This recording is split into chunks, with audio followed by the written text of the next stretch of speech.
All right. Well, I'd like to call this meeting to order. Welcome, everyone. I declare that we do have quorum. Everyone is here, and I believe is Deputy Mayor Dan Armour is going to read the land acknowledgement. Thanks, Chair Stone. I would like to respectfully acknowledge that we are on the traditional territory of the Anishinaabe under the terms of the Robertson-Huron Treaty Number 61 of 1850 and the Williams Treaties of 1923. We commit to acknowledge, learn, educate, create opportunity, honor sacred places, and take actions toward real truth and reconciliation in support of our commitment to walk in the path together in respect, peace, and harmony for future generations. Thank you. I have a motion moved by Councillor Schumacher, seconded by Mayor Alcock. Be it resolved that the council meeting agenda dated May 15, 2024 be adopted as printed and circulated. Any questions? All in favor? And that's carried. Are there any disclosures of pecuniary interest? Seeing none. I'd like to welcome everyone to the public portion of the meeting to consider applications to amend the Community Planning Permit Bylaw 2022-97 pursuant to Section 34 of the Planning Act. The procedure of the public meeting will be as follows. A brief explanation of the purpose and effect of the application and any correspondence received to date will be given by staff. The applicant or the representative will be asked to provide any additional comments without repeating the information already outlined by staff. Any members of the public present, in person or electronically, will then be permitted to ask questions or provide comments respecting the applications.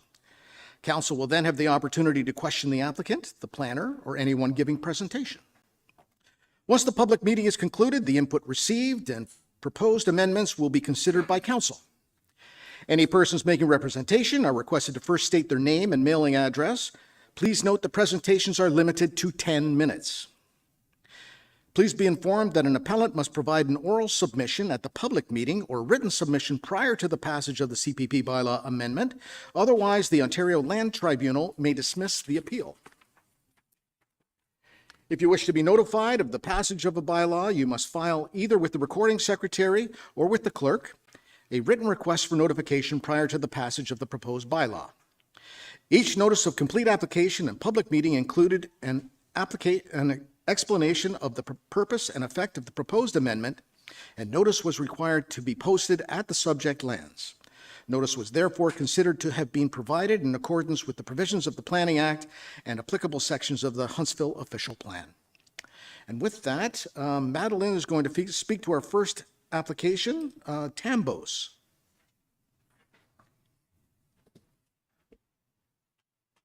Good afternoon, everyone. Thank you, Mr. Chair. And through you, the subject property is located at 0 Buckhorn Road. The lot is designated rural in Huntsville's official plan and is under the rural precinct with the natural constraints 1, 2, and flood zone overlay in the Community Planning Permit Bylaw. A Community Planning Permit Bylaw amendment application was submitted to change a portion of the precinct on the lands from a rural precinct to rural residential precinct and add a site-specific exception to permit the creation of 1 new rural lot and 2 new rural residential lots. Site-specific exception X wouldn't be included on the entirety of the property to deem Buckhorn Road the front lot line and to limit development on the lands until the actions and recommendations of the Natural Heritage Evaluation are implemented to the satisfaction of the town through a community planning permit. And an additional site-specific exception X would be included on the retained lot only to restrict the permitted uses to a woodland retreat. A concurrent consent application was submitted for the lot creations. The proposed lots have been configured as follows. So severed lot 1 would have an area of 5.3 hectares with 135 meters of frontage. Severed lot 2 would have an area of 3.1 hectares with 136 meters of frontage. And both severed lots 1 and 2 are proposed to front entirely on the year-round, publicly maintained portion of Buckhorn Road. Severed lot 3 would have an area of 2.5 hectares with 175 meters of frontage. partially on the year-round portion of Buckhorn Road for approximately 116 meters, and partially on the seasonal portion of Buckhorn Road for 59 meters. The retained lands would have an area of 28 hectares with 222 meters of frontage entirely on the seasonally maintained portion of Buckhorn Road. And the standard conditions of consent have been included in this instance, with the addition of the community planning permit bylaw being approved to permit the intended development as shown on the screen. So the amendment to change the precinct on the property would allow the two rural residential lots to meet minimum area requirements. All lots proposed would meet the intended lot area and frontages for both the rural and rural residential precinct. And in terms of permitted uses, rural properties without year-round road frontage shall only have a woodland retreat, and that's the purpose of the exception, to ensure that there's no misconceptions when that lot is either sold or to be developed. And additionally, an exception is being included on the entire property to deem Buckhorn Road as the frontage. And the intention of this exception comes from the possibility that the Black Creek, which traverses the property, may be deemed to be a navigable waterway. And if this is the case and the exception isn't included, frontage would end up being along the shoreline of the creek, which is not the intention. So the exception is just being added to safeguard that. To protect rural character, the natural environment is intended to be the dominant landscape feature, and lot lines should follow existing natural features and terrain. And in this instance, the proposed severed lot meets the intention of the rural designation. And additionally, the Black Creek tributary has been used to establish the northerly limit of the severed lands. Natural constraints on the site have been identified as sloping, wetland, a tributary, and flood-prone lands. So to address these natural constraints on the lot, a natural heritage evaluation was provided, which assessed the proposed lot creation. The report provided an understanding of the significant natural heritage features and functions on the subject lands, and identified a wetland on the property that corresponds with both the Black Creek tributary and the areas prone to flooding. The report recommends a 30-meter vegetated buffer from the wetland boundary, maintenance of natural vegetation, and utilization of silt fencing during construction periods to reduce potential impacts. And it appears that development could be accommodated on the 3 proposed lots in locations outside of the identified natural constraints. The application was circulated in accordance with the provisions of the Planning Act. The fire department noted that installation of automatic fire sprinklers to any future dwellings on the properties are recommended due to longer response times, and that the Fire Smart guidelines should be implemented as moderate wildland fire hazard is mapped on the property. And this can be implemented through the required community planning permit application. The operations department also provided comments in regards to obtaining entrance permits for each of the lots at the time of development. District staff noted no concern to the application, and through staff's review and analysis, the applications appear to meet the intent of the official plan and be consistent with the provincial policy statement, and as such, staff are recommending approval. Thank you, and I'm happy to answer any questions. Thanks very much. I'll call on the applicant or representative to make any comments. We have a hand online, apparently. Chair Stone, I do see one hand raised. I believe it is the applicant's representative. I'll now bring them into the meeting. Thank you.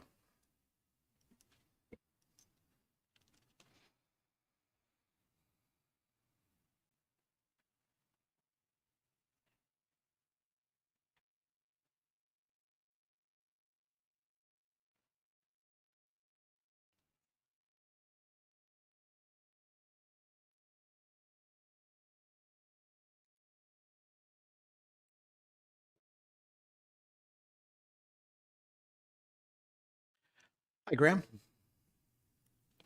I can't hear you.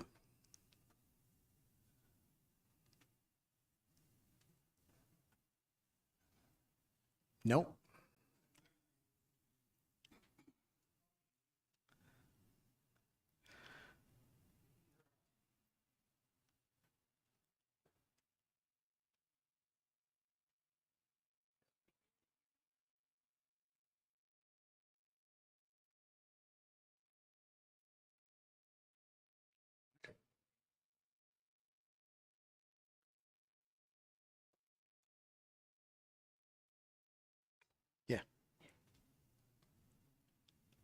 Ooh, that's spooky.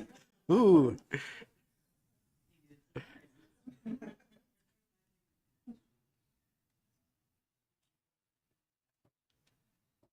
All right.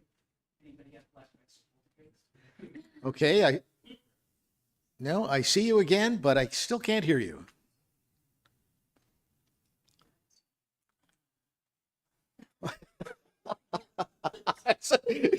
It's like a House of Frankenstein.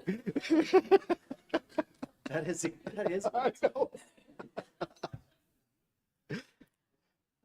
Are we sure it's not on our end?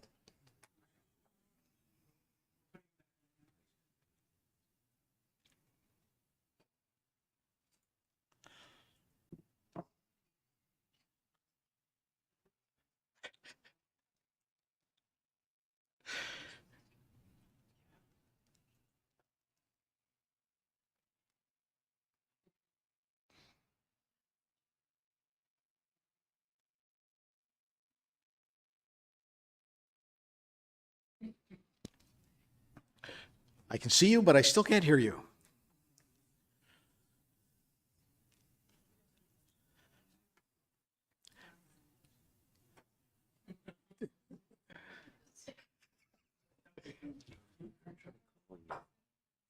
He can call.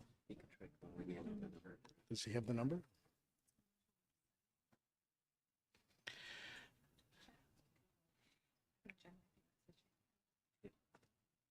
It's available online. It's available in the email we sent. Graham, if you can hear me, you can phone in and we can hear you.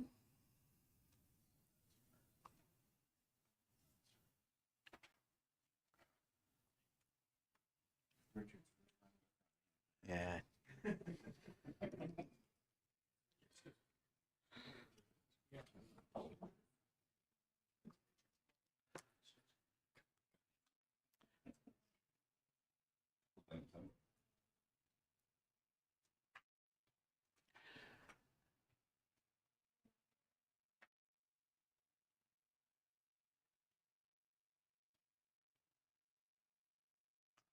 Still nothing?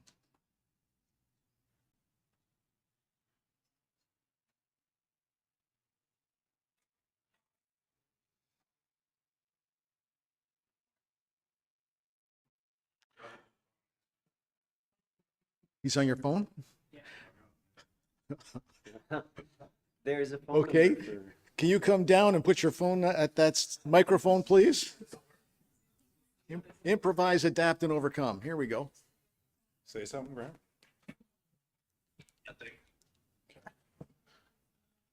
Try again. Testing. A little louder. Testing.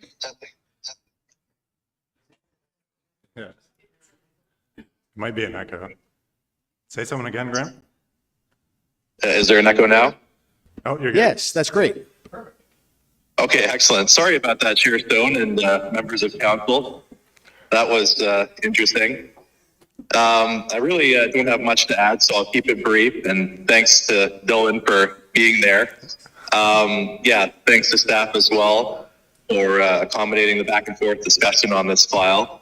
Just for the record, my name is Graham Huizinga, planner with Tulloch Engineering, 80 Main Street West, Huntsville, Ontario, E1H 1W9. Here on behalf of Chris Cambos, the owner of the subject lands, and I believe staff have done a good job in explaining the details of the application and what we're trying to achieve here. I think we can develop each of these resulting blocks in a manner that, in accordance with the recommendations of the environmental assessment that was undertaken. And each of those lots would be suitable for typical rural residential uses, although we did keep the lot closest to the intersection with Epwell Road as a rural lot due to its size. There's a significant natural feature on the property, of course, being the tributary of the Black Creek. There was some discussion back and forth with staff about whether that would be considered a navigable waterway, but there's some complexity in how navigable waterways are determined in the Ontario port system. And so to simplify things, we essentially arrived at the decision to deem the lot line, or the front lot line of each of these resultant lots to be along Buckhorn Road, just to eliminate any future potential for confusion or inappropriate application of the policies that we're trying to respect here with rural development. So yeah, in summary, I believe it's good planning. I believe that we've addressed all the environmental and ecological concerns that we could identify. And I believe that these 3 lots will add appropriate rural development and housing on an existing municipally maintained road, contributing to the tax base. So if I'm able, I'm happy to answer any questions that the committee might have. So thank you for your time. Wonderful. Thank you.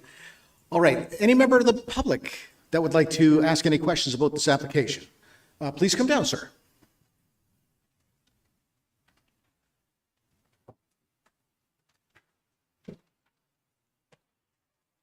Hello, how are you? Welcome to, Welcome. my name's Robert. I'm the next door neighbor pretty well. Been coming here 65 years, and my parents used to come here, and they had the original Buckhorn camp at the end of the road. So they've been used to come here 6-hour journeys and Model A's to come up from the GTA. So we've had a fair bit of history with the property and the area. We have no real worries about the severances, so we're not against them. We get along well with the neighbor. He and I and others have been having to maintain the road, apparently. We haven't seen any of your people since the summer before COVID. So maybe your staff can relay the road needs study, August, probably around before COVID. Didn't outline anything to do with our road, didn't say what needed to be done, didn't say if culverts needed to be cleaned out. Now, where the water course that you're talking about today, there was a culvert there, and a beaver, I understand, plugged it up. 1 November, that whole section washed out, and you guys were really good to replace it in reasonable time. There might have been some people back at the camp that couldn't get out. We had to walk around. We had the first building that's on the right-hand side, 249 Buckhorn Road, and we owned that as well. Like, we brought up my grandmother's first outside toilet for that location when they brought in plumbing. And just today I went by the house and they're just running water into my grandmother's house. So basically, the property where I am, I'm a little concerned with if, say we have a sudden death of the neighbor with this nature hunting camp. The deer usually come to my place, and the moose and the bears during hunting season, because I don't have any hunting on the property. So I'm not worried about the existing person that's making the application, but if, say, he suddenly died, then I've got a whole new ballgame. I don't know where their building envelope would be if they're thinking of putting one up, if somebody purchases it separate from Chris with the application.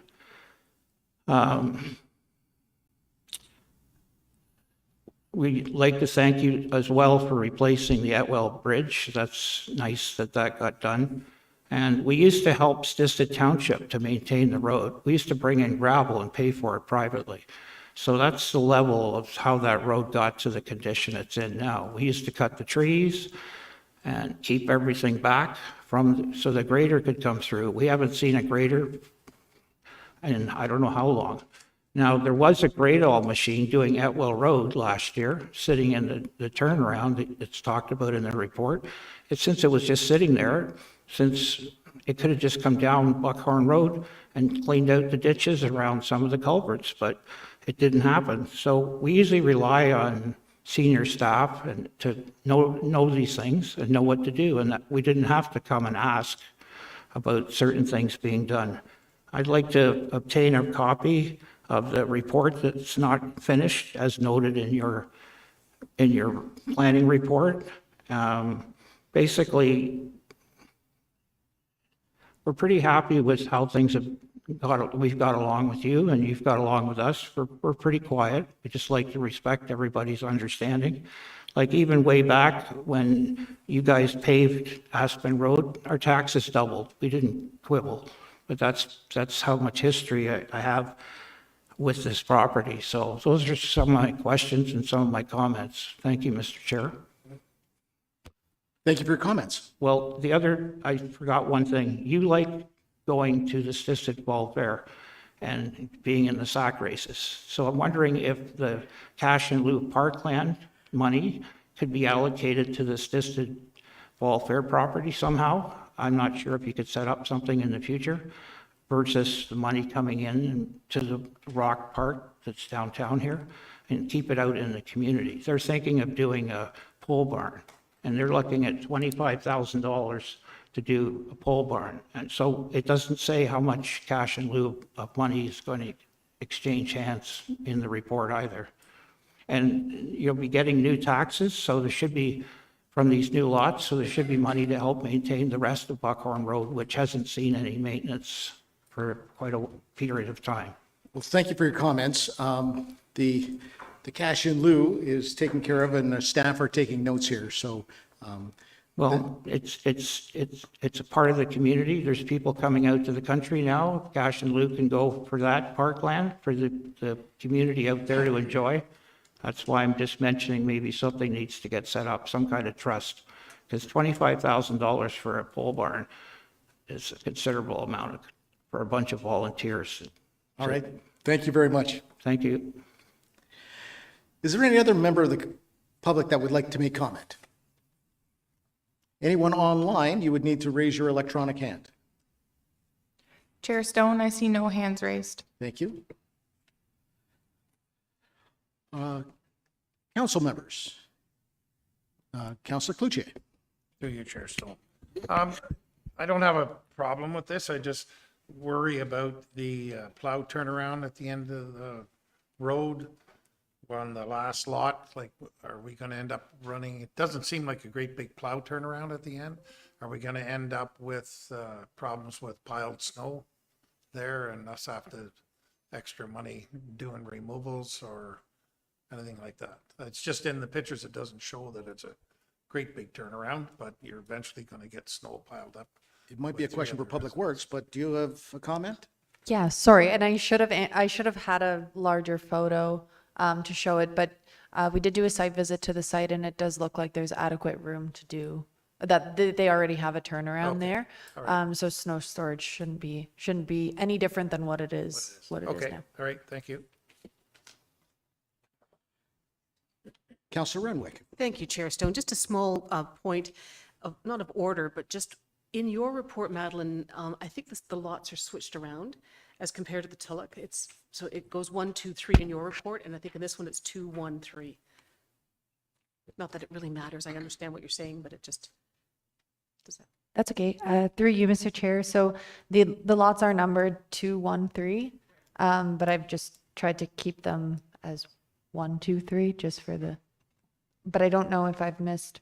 So severed lot 1 is intended to be a rural residential lot with exception X. Severed lot 2 is intended to be just a rural lot, also with exception X. And then severed lot 3 is a rural residential lot with exception X. Does that clarify? Yeah, okay. Thank you. Any other comments or questions from council? All right, thank you. Sir, if you could sign that piece of paper and turn off that can I get a microphone if you would.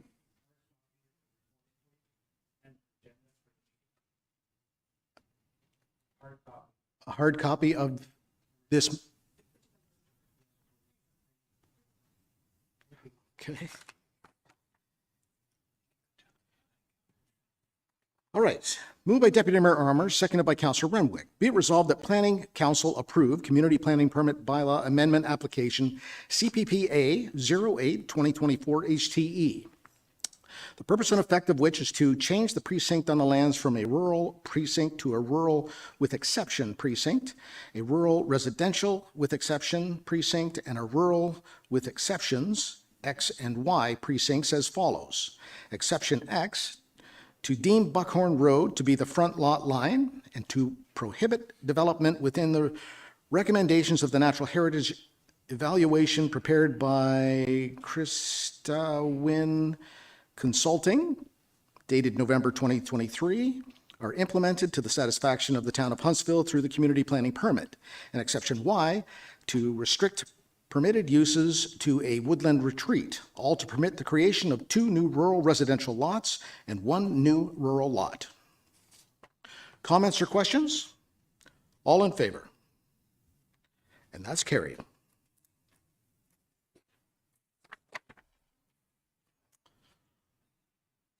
All right. Lisa is here to speak to the Burns application.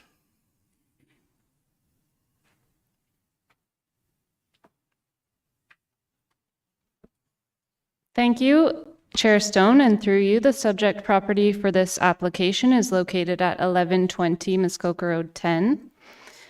The property is within the waterfront and rural designations in the official plan and the waterfront residential 60-meter WR1 and waterfront backlot WB precincts with natural constraints 2 in the community planning permit bylaw.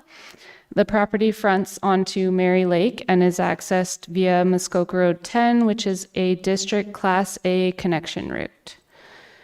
The purpose and effect of these applications is to create 1 new rural residential lot, proposed severed lot 1, and 1 new waterfront backlot, proposed severed lot 2, as well as 1 waterfront residential lot, which is the proposed retained. Access rights are requested to be extended to the proposed severed lot 1 and the proposed retained lot over the severed lot 2.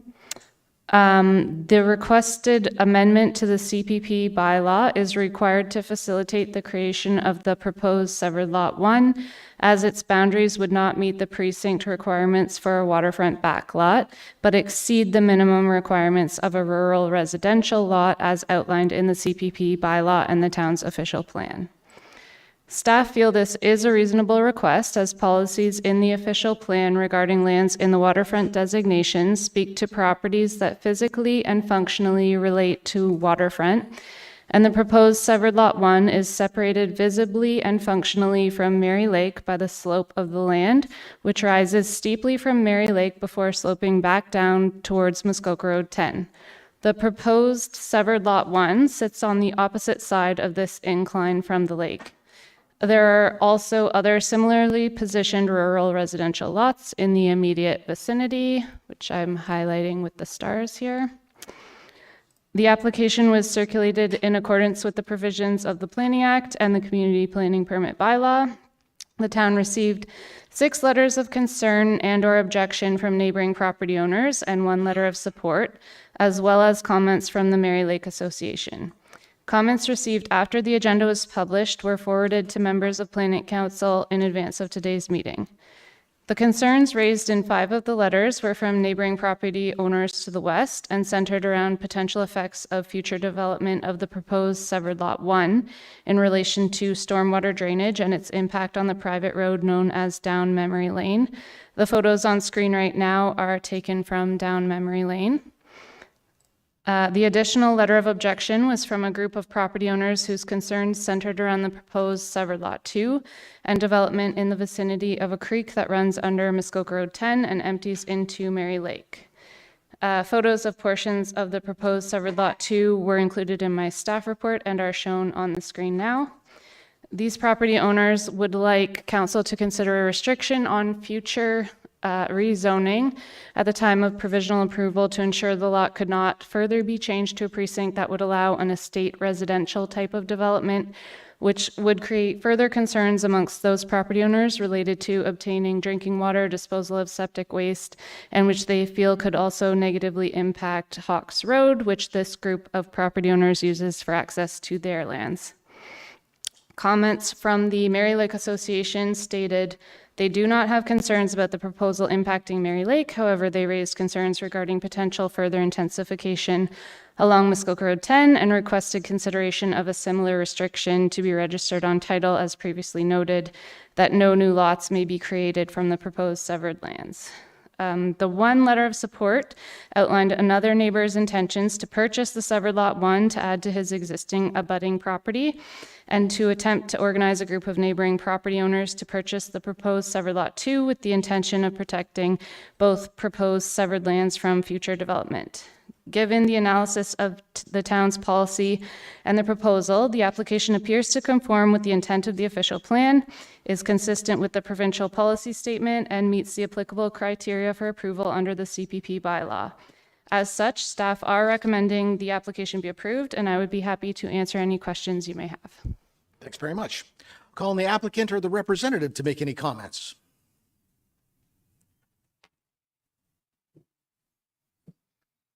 Oh, a live person. Excellent. Welcome. Hello, Mr. Chair and members of committee. My name's Ted Williams. I'm with Williams Surveying, 387 Muskoka Road 3 North. Lisa has done a good job, I think, of outlining the application. One point that we had was we weren't getting information on the concerns that were raised. So some of these raised today were that this was the first time that I heard them. So I would respectfully ask that if council is not willing to proceed with the approval of this, that we get a deferral and if needed, explore more fulsome solutions. There are a few points that I would like to make here and highlight, and I think Lisa's touched on them in the report. First being the access. The sensible access is down the existing driveway to the retained lands, and it also services two other properties. That's the path of least resistance for access to both Severed 1 and Severed 2. If there is potential access for Hawks Road, and less so for Down Memory Lane. Down Memory Lane is located primarily on the property to the west, although there is a sliver of it on the subject lands. So the sketch with the application was a little bit deceiving as to where the physical road is. Although there's a right-of-way full width down the subject lands, Severed 1, the actual constructed road is built off of that right-of-way to the west. There's a comment and a requirement, and we'll deal with the district on this. The district took a road widening from this property in the late 60s or early 70s. I don't remember the date exactly, but I think that can be sorted out directly with them. There were several letters of objection, similar to the one raised by Royden and Nancy Ritz. And essentially, they're concerned about a new situation of water flowing onto Down Memory Lane and eroding that. There's been no development on Severed Lot 1. It's bush. So I think what they're concerned with is really a maintenance problem rather than an existing development on Severed 1. When it does come time to develop it, should it be developed, then the concerns about stormwater management can be addressed at that time.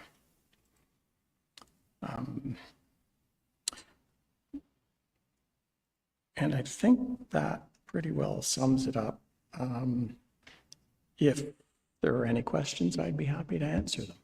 And also I have Mr. Marshdorf here, Hans Marshdorf, who is Kim Barnes, the owner's husband, and he can fill in any holes that I'm not able to answer. Wonderful. Thank you.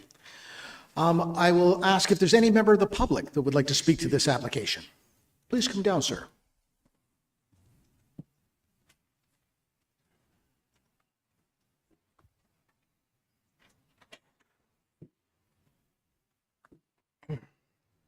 Is still on? It is. It is. Thank you for making time to hear us.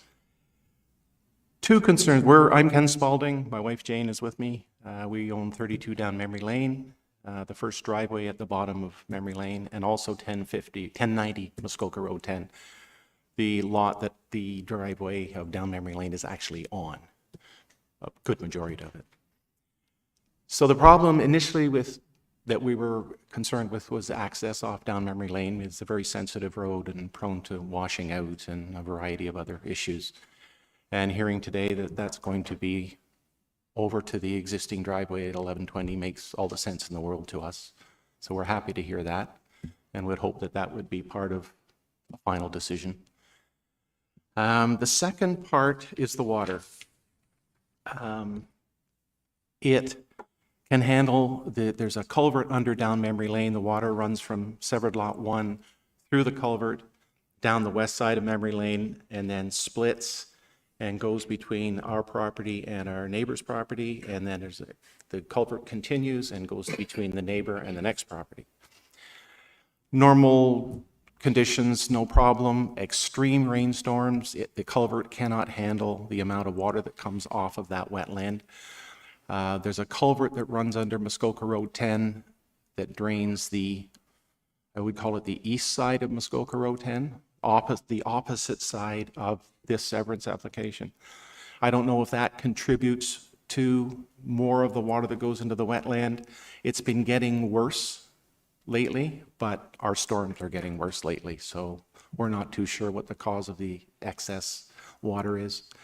We just want to be sure that anything that happens on that lot certainly doesn't impact the wetland. Tree removal, any sort of action like that impacts on how well nature handles the water. And a stormwater management plan at the time of development would be something we would hope and expect would happen. That's pretty much it for us. That's plenty. Wonderful. Thank you. All right. Is there any other member of the public that would like to make comment? I see no hands. Is there anyone online that would like to speak? Chair Stone, I see no hands raised. All right. I will, we do have someone. All right, please come down.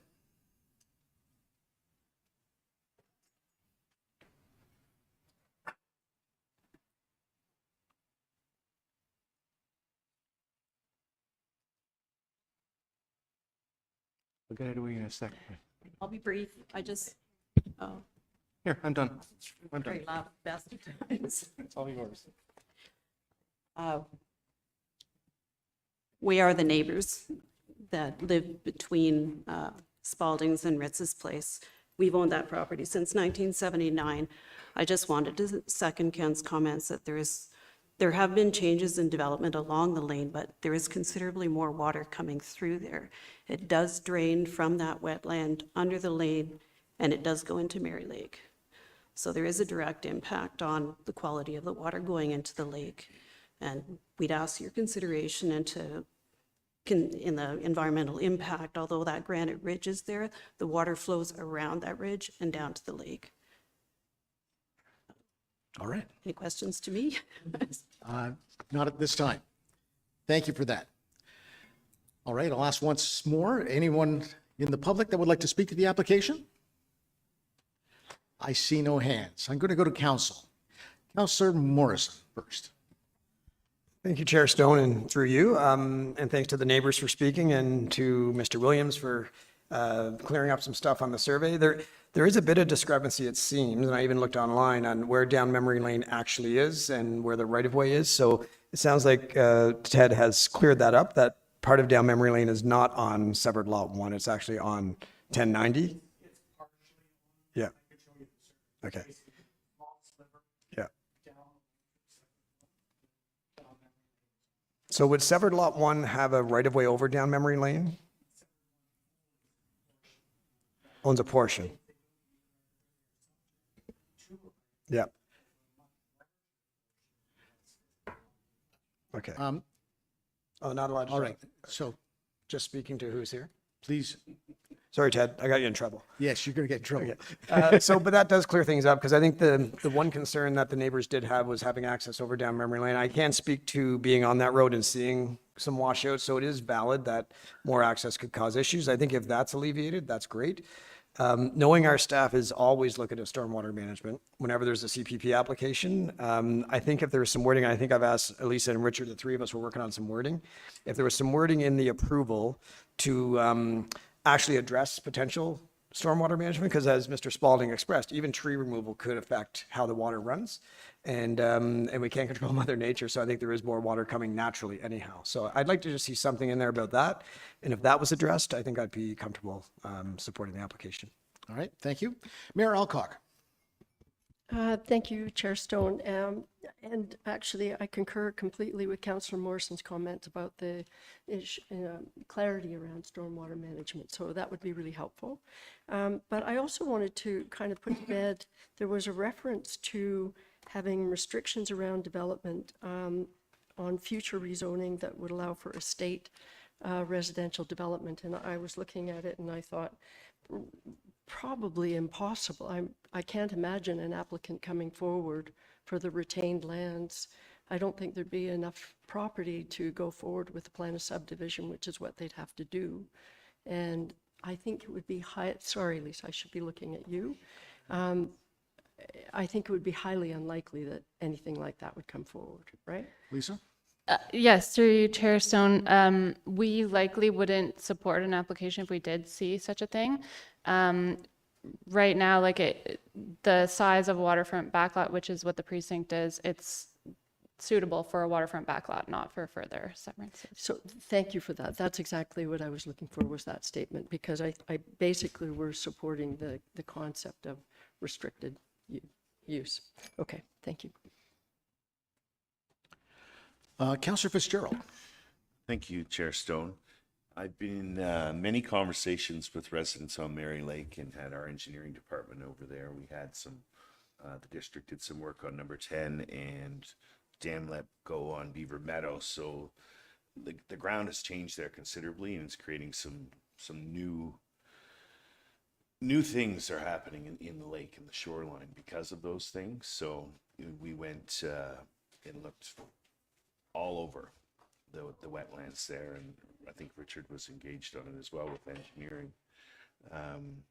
So we know it's a sensitive area, and we have to proceed with caution there for sure, given the light of a blue-green algae bloom that's just been removed by the ministry. So I know that we have it in our CPP that we would have to come up with good stormwater management. So I'm confident that we've got it covered there. Great, thank you. Any other comments from council? All right. Just the original. Moved by Councillor Clark, seconded by Councillor Morrison. Be it resolved that Planning Council approve Community Planning Permit Bylaw Amendment CPPA 11, 2024 HTE, the purpose and effect of which is to change the precinct on the subject lands from waterfront residential 60 meters and waterfront backlot precincts to a rural residential precinct to permit the creation of one new rural residential lot and one new waterfront backlot.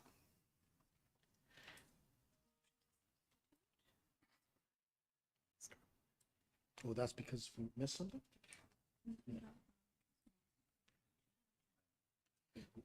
All right, so that was the original motion. Moved by Councillor Morrison, seconded by Mayor Alcock. Be it resolved that Planning Council substitute motion DEV 2024-37 CPPA 11 2024 Barnes 1120 Muskoka Road 10 for the following. Be it resolved that Planning Council approve Community Planning Permit Bylaw Amendment CPPA 11 2024 HTE, the purpose and effect of which is to change the precinct on the subject lands from waterfront residential 60 meters and waterfront backlot precincts to a rural residential with exception precinct 2.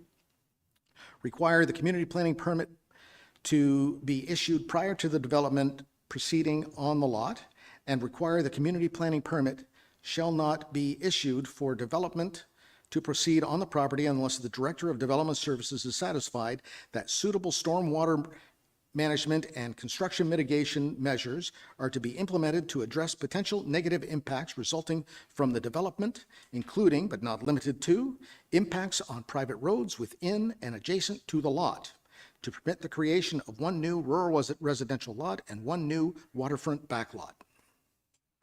Comments or questions? All in favor? And that's carried.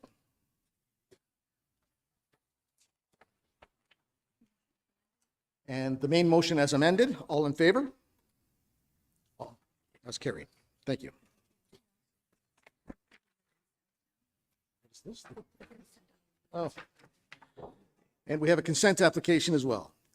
Moved by Councillor Clark, seconded by Councillor Morrison, be it resolved that Planning Council provisionally approve consent application B12 2024 HTE for the creation of one new rural residential lot together with an easement for access purposes, conditional on a registrable description of the severed lot being submitted to the clerk along with a registered copy of the reference plan, the owner's taxes being in good standing, a site inspection fee of $265 being paid to the town of Huntsville, a consent finalization fee in the amount of $208 being paid to the town of Huntsville, 5% cash in lieu of parkland being paid to the town of Huntsville on the severed lands, a community planning permit bylaw amendment being approved on the lands to permit the intended development, and the owners obtaining written confirmation from the District of Muskoka that an entrance permit can be issued for the proposed severed lots for access to the district road, and the owners dedicating a 3-meter road widening access and across the frontage of the severed and retained lands to the District Municipality of Muskoka for road widening purposes. Comments? All in favor? And that's carried. Oh, okay. Just keep on coming. All right, for consent file B13 2024 HTE as provided in the report, an objection was received to this application, changing approval from the Director of Development Services to Planning Council. And this is...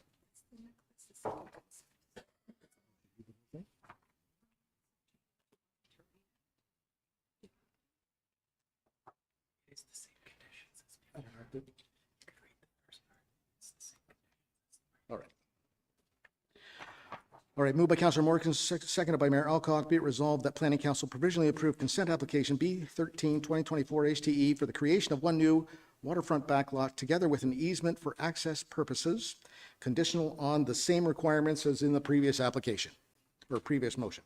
All in favor? And that's carried. It's all very, very confusing. All right, whew. All right, Lisa's staying with us for 23 Dairy Lane. Thank you, Chair Stone, and through you, the subject property for this application is located at 23 Dairy Lane. The property is within the Huntsville Urban Settlement Mixed Use Area in the official plan and the Urban Mixed Use precinct with Natural Constraint 2 overlay in the CPP bylaw. The property fronts onto the Muskoka River and is accessed via Dairy Lane, which is a year-round municipally maintained local road. There are existing agreements in place for clients of 23 Dairy Lane to utilize parking spaces on both the adjacent town-owned property to the west and 22 Dairy Lane to the north to meet their current parking requirements of 35 spaces. The existing agreements in place for use of the town-owned property adjacent to 23 Dairy Lane also require 6 parking spaces and a path to the Muskoka River to be allocated for use by the general public. The purpose and effect of the application before you today is to restrict the maximum permitted gross floor area to be used for commercial purposes on the lot to 475 square meters with 1 dwelling unit and reduce the minimum required width for a double traffic lane providing access to the parking lot from 6.7 meters to 6.2 meters. If council views the application favorably, the required amount of parking spaces to service 23 Dairy Lane would be 20, all of which can be accommodated on 23 Dairy Lane and the adjacent town-owned property, in addition to the required 6 public parking spaces and access path. This would further allow for future planned development across the road at 22 Dairy Lane. The application was circulated in accordance with the provisions of the Planning Act and the Community Planning Permit Bylaw. One neighboring property owner submitted comments in objection to the application after the agenda was published. These comments have been circulated to members of Planning Council in advance of today's meeting. Concerns raised include continued use of this neighbor's land for parking by patrons of 23 Dairy Lane, enforcement issues with regard to parking, and use of the existing building. Given the analysis of the town's policy and the proposal, the application appears to conform with the intent of the official plan, is consistent with the provincial policy statement, and meets the applicable criteria for approval under the CPP bylaw. As such, staff are recommending the application be approved. I would be happy to answer any questions you may have. Thanks very much. I'll call on the applicant or representative to make any comments.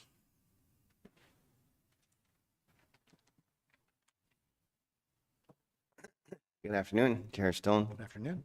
committee and staff. Lenny Dennis Planning, Box 254, Novar, Ontario, P0A1R0. Certainly appreciate the efforts of staff bringing the application forward. We've had many conversations. It's a rather complicated, complex property, and trying to wrestle it to the ground with the technical requirements. So appreciate all the assistance. Had a chance to review the report and obviously listen to the presentation. I think that's a fair and accurate assessment of the proposal, and would concur with the planning department to approve the application. So briefly, the merits of the proposal. It's located in the urban settlement area, so that's where development is encouraged and permitted. What we're trying to do is disconnect 23 Dairy Lane from 22 Dairy Lane, which will facilitate development or redevelopment of 22 Dairy Lane on this rather, I would say, underutilized existing property. There's some serious interest from a community organization that would like to move forward with some affordable / social housing on 22 Dairy Lane. So we're trying to tidy up both these properties to move forward with that proposal. The two lots in question are certainly, they're separate and distinct, and they should be treated that way. So 23 Dairy Lane is owned by my client, which is the dentist, and then 22 Dairy Lane is by a different landowner. So what we're trying to do is place all the parking on 23 Dairy Lane, at least all the parking that's required to accommodate the commercial and the one residential unit. I think it'll create a much less confusing situation by having them put in separate. The parking will be on one lot for that use, and the parking on the other lot will be for the other use. It's really recognizing an existing historical situation. And in fact, what's being done is that the gross floor area on 23 Dairy Lane is actually being reduced from what it's presently at right now, which will have the effect of reducing the number of parking and vehicle movements within the area. So we're trying to cap that, and that's part of this amendment, is to do that so that we have the parking all on 23 Dairy Lane to accommodate the gross floor area for 23 Dairy Lane. There's no need for overflow parking on 22 Dairy Lane. Should we be successful in moving forward with this zoning? With regards to the access aisle, it's only being reduced by half a meter. The present situation is 6.2 meters, and we're required to have 6.7 under the new bylaw. It's functioned that way for years quite successfully, so I don't see that as being an issue. With respect to the letter, and I appreciate the comments, I just received it. So just, I forwarded it as soon as I received it, and I had a response back from our client. They're emphatic that no one parks on the opposition's or the concerned property owner's property. 23 Dairy Lane does not and has not parked on 22 Dairy Lane for about 9 months or so. There's no parking issues that they're aware of. Their tenants that actually at some point actually parked on 23 Dairy Lane. In fact, one of the tenants from the concerned property owner approached 23 Dairy Lane to see if there's any additional parking. So having said that, would respectfully request committee I recommend approval of the application. Thanks. All right, thanks very much. Are there any members of the public that would like to make comment about the application? I see no one here. Anyone online? Chair Stone, I see no hands raised. Thank you. Council, any comments or questions? Councilor Clark. Thanks, Chair Stone. I'd like to see, as part of this proposal, signage in regards to the public access point to the water. I don't believe there is any signage right now, and it'd be nice to be able to let the public know that this is in fact an access point. Ditto. All right. I believe we have something prepared. Is there, are there any other comments from council? All right. And I will read the main motion. Moved by Councilor Cloutier, seconded by Councilor Fitzgerald. Be it resolved, the Planning Council approve Community Planning Permit Bylaw Amendment Application CPPA 15-2024 HTE. The purpose and effect of which is to change the precinct on the lands from an urban mixed use to an urban mixed use with exception precinct. 2, restrict the maximum permitted gross floor area for permitted uses on the lot to 475 square meters, with the exception of a permitted dwelling unit. Reduce the minimum required width of a double traffic lane, providing access to the parking lot from 6.7 meters to 6.2 meters, and require a community planning permit to be issued to amend or replace registered development agreements on the lands to reflect new on-site parking requirements and the ongoing use of adjacent town-owned land to accommodate 5 overflow spaces, all to recognize existing development and on-site parking. That's the main motion.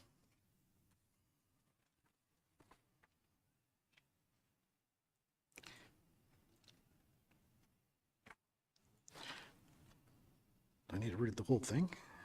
Moved by Councillor Clark, seconded by Mayor Alcock. Be it resolved, the Planning Council substitutes motion DEV 2024-38 CPPA 15-2024 HTE 2435426 Ontario Inc., 23 Dairy Lane for the following. Be it resolved that Planning Council approve Community Planning Permit Bylaw Amendment Application CPPA 15-2024 HTE, the purpose and effect of which is to change the precinct on the lands from an urban mixed use to an urban mixed use with exception precinct. 2, restrict the maximum permitted gross floor area for permitted uses on the lot to 475 square meters with the exception of a permitted dwelling unit.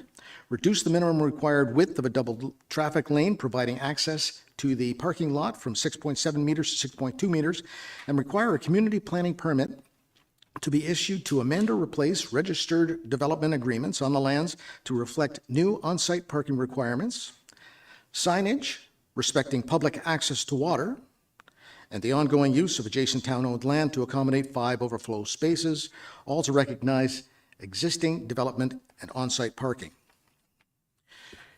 Any comments or questions? Mayor, Deputy Mayor Armour. Thanks, Chair. So just a quick one. I agree we should have signage there pointing that out. Would that be their responsibility, or is the town should be erecting that sign? Lisa? So through you, Chair Stone, we did receive a recommendation from our risk management officer with the town that we should have an agreement in place for the property owners at 23 Dairy Lane to assume responsibility for maintenance, and that would include the signage as well. Okay. Any other comments? All in favor? And that's carried. And the main motion as amended, all in favor? Thank you. More paper. Okay. Kelsey is up. Speaking to the GRIS application. Great, thank you so much, Mr. Chair, and good afternoon, everyone. Through you, the subject property is located at 234 Main Street West. The property is within the urban settlement area business employment designation within the official plan and within the urban business employment precinct with site-specific exception C3 0336 and natural constraint 2 overlay. The applicant is seeking to construct a two-story building with a 20-seat restaurant and 4 dwelling units. The proposal requires a bylaw amendment to permit the 4 dwelling units, 1 being at grade and 3 being in the second story, reduce the landscaping buffer around the parking area on the south side, and reduce the northern interior side yard setback. Through a previous zoning bylaw amendment, a proposal was approved to convert the previous dwelling into a restaurant. You may be familiar with Algonquin Cafe, and build 3 new units in a 2-story building at the rear of the restaurant. And then an exception was added to permit a dwelling unit at grade. And then as well, in addition to some reductions, such as landscape buffer and the side yard setback. Looking at the CPPBL, the Community Planning Permit Bylaw, the UBE precinct permits a restaurant as a primary use. However, only 1 unit is permitted on the second floor. Dwelling units within the UBE precinct are intended to be accessory to the primary use and will continue to be accessory in nature to the primary commercial restaurant. The ground floor unit is also appropriate as it is to be accessible and will be oriented to the rear of the property. Relief is also needed for the northern side yard setback from 5 meters to 4.8 meters. This reduction is considered a minor deviation and will not result in impacts for the northern landowner. And then the reduction in the landscape buffer is carried over from the previous site-specific exception. The business employment designation allows for commercial uses serving the traveling public. And the proximity to Highway 11 and Main Street allows for maximum visibility and accessibility for the traveling public. Therefore, the restaurant is consistent with the official plan. Residential uses are not discussed within the business employment section. However, the dwelling units are still considered accessory to this primary use and will not limit commercial use of the property. The lands are in the urban area within the Muskoka official plan. District staff would not oppose the approval of the plan provided that there is an entrance, commercial entrance for the site. The application was circulated internally in accordance with the Planning Act and the CPP bylaw. The Ministry of Transportation noted that the property will require a permit, and the MTO also, the CN is close to the CN rail line, so there were some conditions to be added to the CPP should this be approved. Through staff's review and analysis, the application would appear to conform with the intent of the official plan and be consistent with the PPS. Therefore, staff are recommending approval. Thank you so much, and I'd be happy to answer any questions. Thank you. I see the applicant's planner headed down.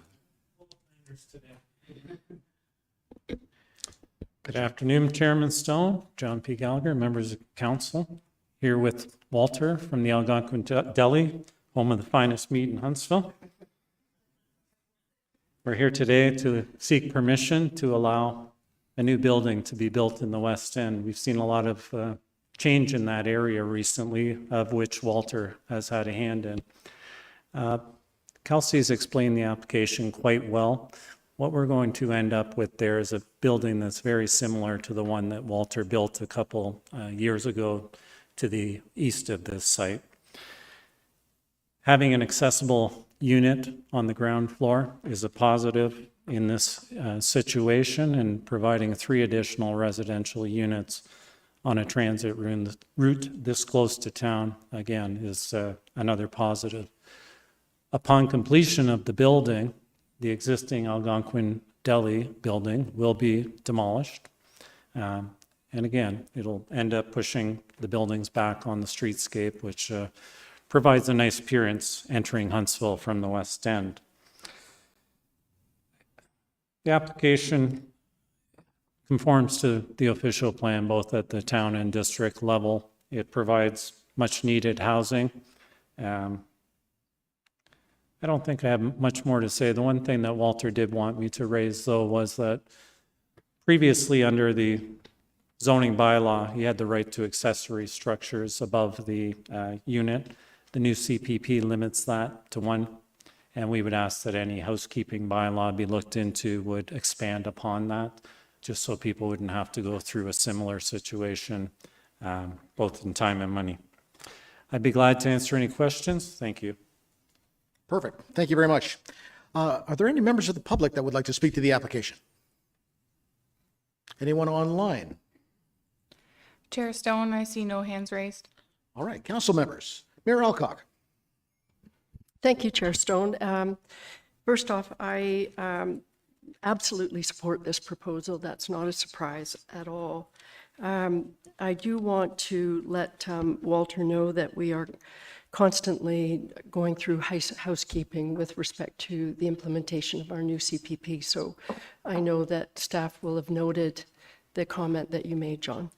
But I really want to thank Walter for all of his contribution in the past decade, is it at least a decade, for the provision of so much rental housing that it kind of has gone unnoticed, and or maybe it's noticed. I just know that much of it affordable and always a tremendous contribution.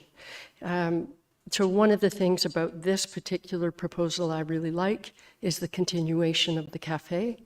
And so it continues the tradition on that site of a mixed-use development.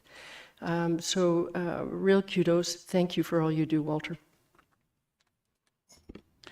Any other comments from council? Councilor Renwick. Thank you, Chair Stone. And just a comment, I noticed that there is a proposed parking area in front of the cafe, which is great. And then there's a buffer between the road and where the parking lot is that's going to be a picnic area.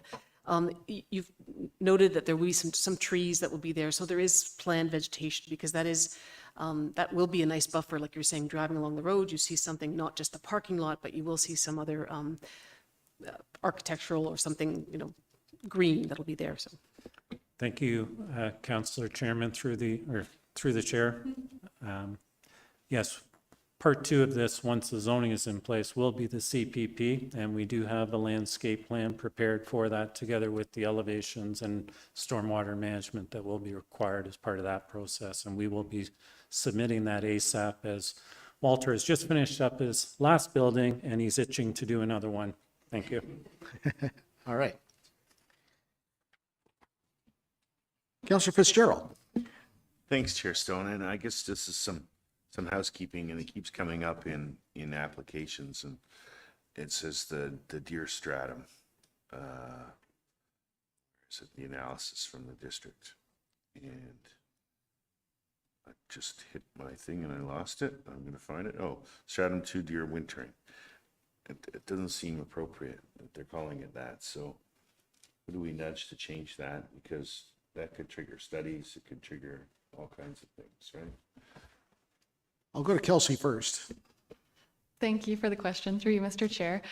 We acknowledge that there is some deer stratum 2 identified in the urban area. And when that comes up, we often tell the applicant to maybe suggest leaving existing vegetation to address that. But there is a lot of development around the urban area, obviously, that constrains the deer population. So we're understanding of that. John?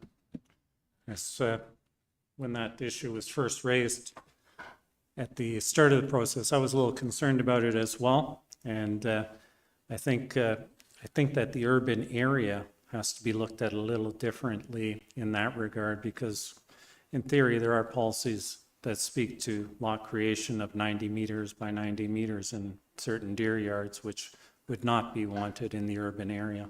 So that would all I would say. There are corridors that continue to be used by the deer, and you can pretty much map them out because they go the same way and they have for years, and I can tell you exactly where they are. It's not on this piece. All right. Thank you. All right, any other questions? Moved by Councillor Fitzgerald, seconded by Councillor Kuche. Be it resolved that Planning Council approve Community Planning Permit Bylaw Amendment Application CPPA 06-2024 HTE, the purpose and effect of which is to change the precinct on the lands from Urban Business Employment Precinct to Urban Business Employment with Exception Precinct 2, permit 4 dwelling units, with 1 being at grade and 3 being second story. Reduce the landscape buffer along the parking area abutting the southerly side lot line from 1.5 meters to 0 meters for the 2-story building, and reduce the northern interior side yard setback from 5 meters to 4.8 meters for the 2-story building. And further that, previous site-specific zoning exception C3 0336 shall be removed. Comments or questions? All in favor? Carrie.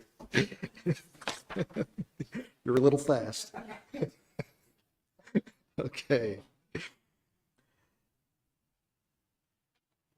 All right, Kelsey, you're speaking to the Matisse application. Yes, thank you again, Mr. Chair. Through you, the subject property is located at 242 Golf Course Road. The property is within the urban residential designation within the official plan and within the urban residential low precinct with natural constraint 2 overlay. The applicant is proposing to amend the precinct of the subject lands from urban residential low to urban residential low with exceptions to recognize the frontage and the lot areas and creating these 2 new lots. So you could see on screen the sizes of each of those lots and the corresponding sketch. It is worth noting in 2021, there was a zoning bylaw amendment and consent applications to create 3 residential lots. The 3 severed lots had an area of approximately 1 hectare and 122 meters of frontage on Golf Course Road. The retained lands are now subject to the current application.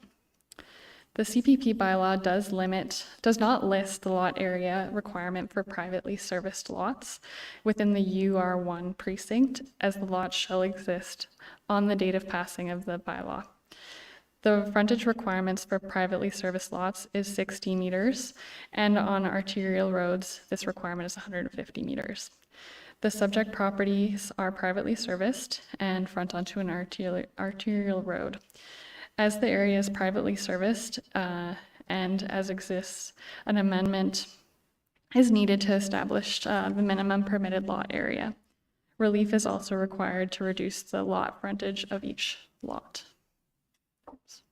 Oh, I had animations. There you go. Looking at the official plan, the subject lands are included in the urban residential designation of the town's urban settlement area, in a location where municipal services are not yet available, future serviced area. In the future serviced area, where both municipal water and sewer services will eventually be extended, some infill development is permitted provided it meets the criteria that was listed in the report, and all those items are addressed. Maintaining the UR1 precinct will ensure that there's a low effluent producing use on the severed lands. Severed lots 1 and 2 are also proposed to have double the frontage of the UR1 standards for full and partial services. However, severed lot 2 will result in the retained lot not being compliant with the doubled lot standards. Part of the criteria outlined in the official plan is that it meets the district servicing needs and eventual connections. The district comments stated that the proposed development would not allow efficient future servicing and infrastructure. The proposal would further fragment the future service area by creating new lots intended to be developed with single detached dwellings at an extremely low density instead of development utilizing municipal services with mixed types of housing and a range of density. The creation of these lots could impact future development, as once large tracts of land are divided and individually developed, it greatly limits the future ability to comprehensively develop the urban settlement area and promote efficient use of land and infrastructure services. As mentioned, in 2021, the town did approve lots to be created. However, this proposal to further divide the land could result in cumulative impacts of the previous and proposed consent should be considered. It should also be noted that there is a prioritization for a secondary plan of North Huntsville, which would inform the effective long-term development and smart growth of this area. The applications were circulated in accordance with the provisions of the Planning Act and the CPP bylaw. The property is also within 300 meters of the CN main line, and there were comments that were provided from them that would be addressed should the application be approved. Through staff's review and analysis, the application would appear not to conform to the intent of the official plan or be consistent with the provincial policy statement, and therefore staff are recommending denial. Thank you so much, and I'd be happy to answer any questions. Thanks very much. I'll call on the applicant or the representative to make any comment. Good afternoon, Savas Fratis of Plan Muskoka Inc. Here this afternoon representing the applicants as their agent, and they're also in the, Mr. Mateus is also in the crowd here as well. I read over the staff's report, I listened to their presentation, I understand their recommendation. I think the overarching theme whenever we're developing in future service areas is making sure that we just get it right and that we're not fragmenting the land in such a way that it won't be able to be developed properly in the future. I think that's just the overall theme of policies in the official plan. So maybe if I could just have the map of the property put back on, just so I can, could I use your mouse just to point it in?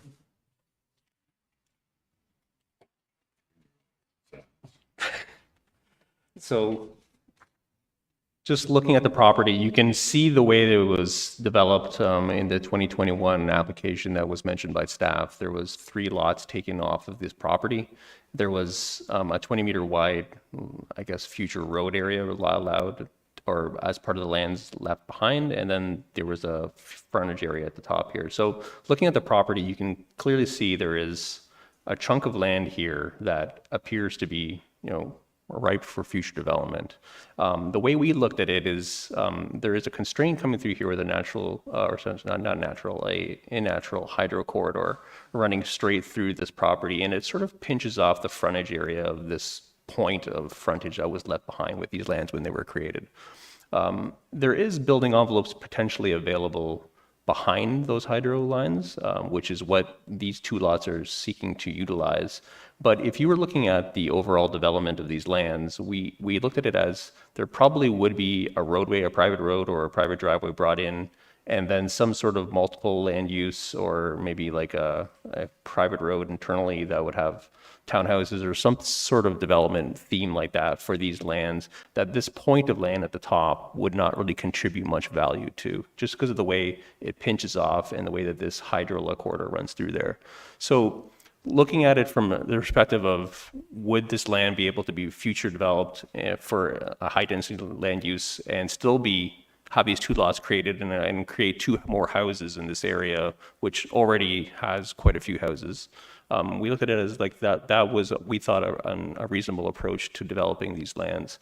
The policies of the official plan say that you need to have double the frontage and double the area when you create these. These do have that. It says that they need to be in the future be able to be divided in half, and they would have the ability to do that as well.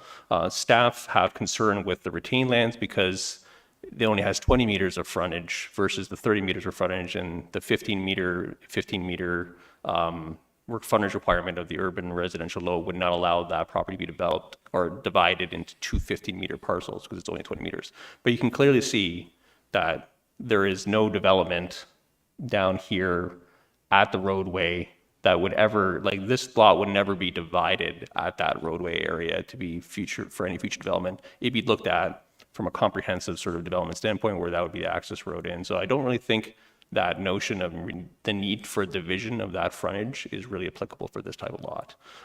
It should be noted that these lands are sort of surrounded by other future development lands that are probably going to be developed with subdivisions or higher density residential land uses in the future. This property might very well provide access to the golf course lands to the east if they were ever developed, or lands to the south as well too. So I think there's options for this property that remain intact if we were still to approve the consent of these two properties at the top. So that's the way we looked at it. And the one last thing I want to say too is the arterial road requirement. It's kind of a funny requirement in the CPP bylaw because it only applies to UR1 lands that are privately serviced. So if this property had partial services, that requirement of the arterial road frontage of 150 meters wouldn't apply. If this road had water and sewer in front of it, the requirement for the 150-meter road frontage would not apply either. For some reason, it only applies to unserviced or UR1 lands. I went through the official plan. There's not a single policy that speaks to requiring larger frontages on arterial properties or arterial roads. So I'm just a little bit dumbfounded as to where that regulation actually came from. And that's one of the reasons why we're moving forward this application with the way it is. And there's no official plan guidance, I guess you could say, to that effect. Staff did mention in comparison to a district road. That's fair, but it's, again, not a district road. So we're just reading it basically based on the policies of the Town of Huntsville's official plan. So I think that's sort of the overall theme as to why we approach the development of the lands this way and why we feel two lots at the top was appropriate for the future service area without further prohibiting the development of the retained lands in the future. So that's all I really have to add. Thank you. Thank you very much. I will go to the members of the public that would like to speak to this application. I see no hands. Anyone online that would like to speak to this? Chair Stone, I see no hands raised. Council members, Councillor Fitzgerald. Thanks, Chair Stone, and thanks for all the work you did on this, Jess. It's a good report, and you have to do what you have to do and follow the law. I agree with Savis's comments regarding infill. I don't think that it precludes future opportunities to be hooked up on district services. If you clearly just look at the map, there could be infill in both of those places. So my thought process has always been, if you can put private services on a lot and make it work, then we can do it here, because services aren't available. And quite frankly, when they do become available, and I say this, and I shouldn't say this, but I say it every time, we have probably the most expensive water and sewer in North America. So if we don't have the houses there to hook up, because we don't let this happen now, we're going to continue to have those high prices around us for years and years to come. So if we start the infill now, maybe we get the pipes out there sooner. We know there's a lot of development slated there. So if services can be adequately placed on this property to allow it to happen and meet all the requirements under the building code, then I fully support it. Okay, thank you. Councillor Morrison. Thank you, Chair Stone, and through you. I completely appreciate the district's comments and Kelsey's comments on this. What they're looking at is long-term future urban development. And with that in mind, it would make absolute sense to hold this land off for that. I know the secondary study is coming, but we don't know what that study is going to say. That study might say it makes no sense to put services down here until 30 years from now. But the housing crisis is now, right? It's last year, it's 2 years ago. So if I look at this, there would always be the applicant could have brought a severance of one lot, and we may have approved one lot.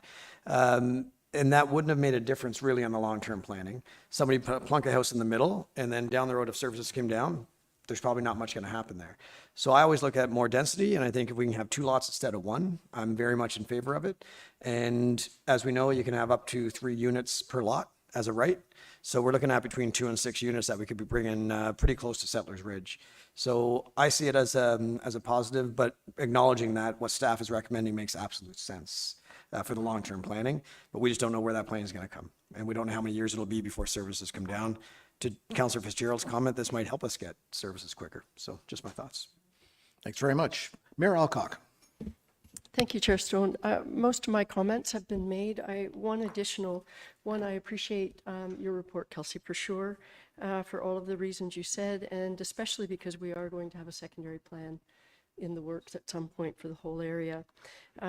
One of the things, though, I looked at with this application and have been up there to look at the site, is I think it's really also important to have transition zones.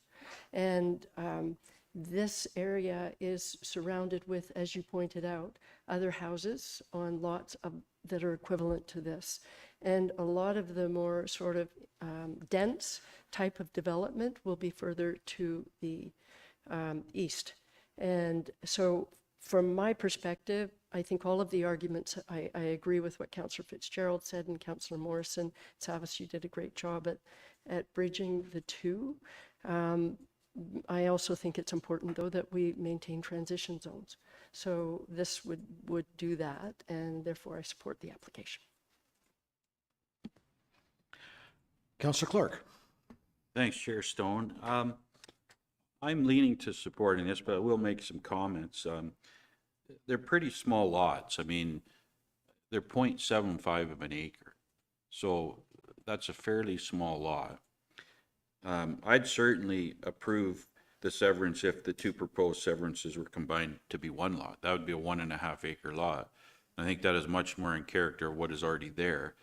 I don't know if there are many lots on that road that would be less than an acre. So I'm just putting that out there. The planner makes some assumptions as to what may be developed there in the future on the future retained lands.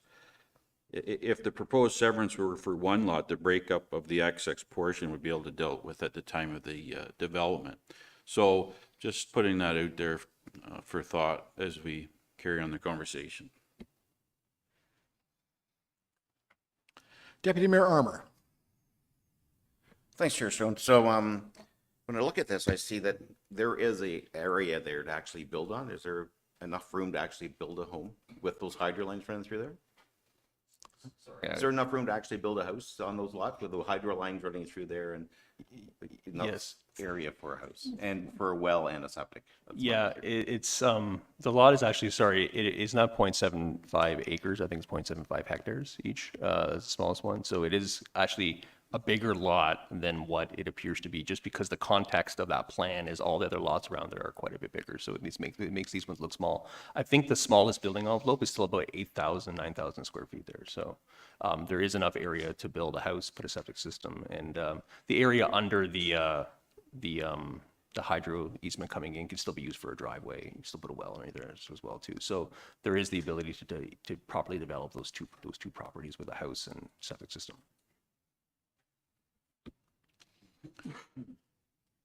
All right. Any other comments from council? Deputy Mayor Armour? Thanks again. No, try again. Thanks again.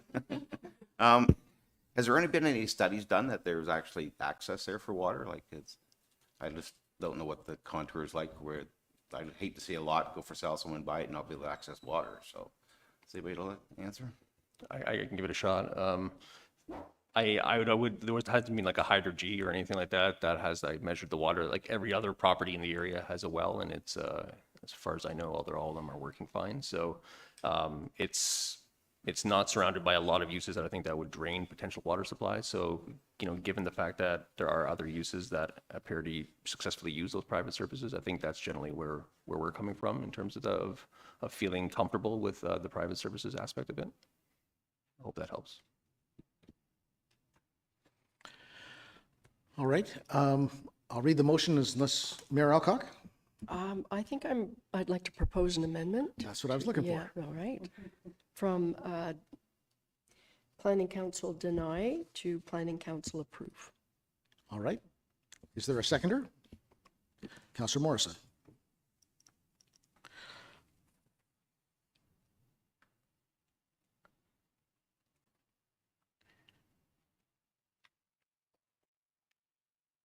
All right, main motion. So the main motion, moved by Councillor Morrison, seconded by Councillor Clark.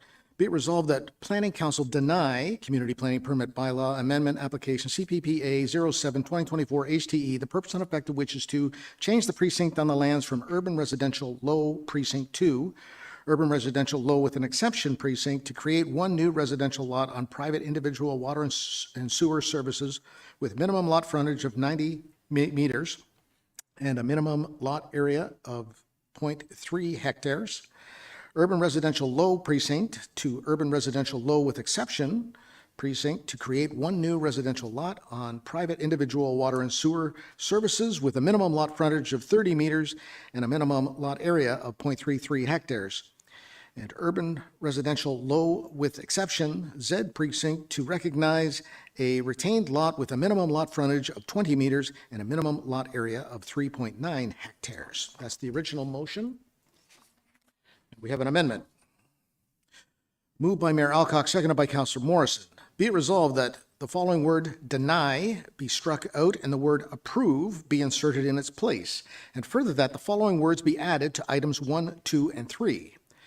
And that a community planning permit be issued prior to development proceeding on the property to implement lot design which facilitates future connection to municipal sewers and the conditions as outlined in CN comments dated April 26, 2024, as well as the development agreement with the District Municipality of Muskoka to require connection to full municipal service when they become available. Comments or questions on the amendment? All in favor? And that's carried. And the main motion as amended, all in favor? All opposed? And that carries.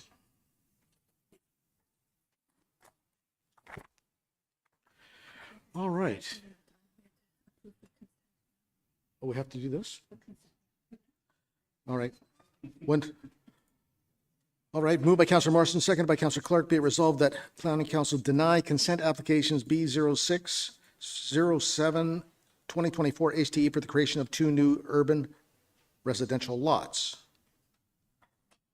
Well, hang on. So we're asking to deny on this. No, we're asking to, that's the original, and now we're going to be approving it. All right. This is the amendment. There we go. Okay. So this is the consent application. So that was the original, moved by Mayor Alcock, seconded by Councillor Morrison. Be it resolved that the following word deny be struck out and words provisionally approved be inserted in its place. And further, that the following conditions be added. A registerable description of the severed lots being submitted to the town, along with a registered copy of the reference plan, the owner's taxes being in good standing, a site inspection fee of $265 being paid to the town of Huntsville, a consent finalization fee in the amount of $208 being paid to the town of Huntsville, 5% cash in lieu of parkland being paid to the town of Huntsville on the severed lands, and a community planning permit bylaw amendment being approved on the lands to permit the intended development. All in favor? And all opposed? And that carries. And the main motion as amended, all in favor? All opposed? And that still carries. All right, we're going to take a 10-minute break before we move on to the other applications.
All right, welcome back.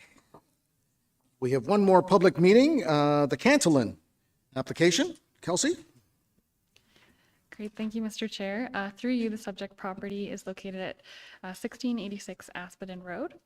The property is within the rural designation of the official plan.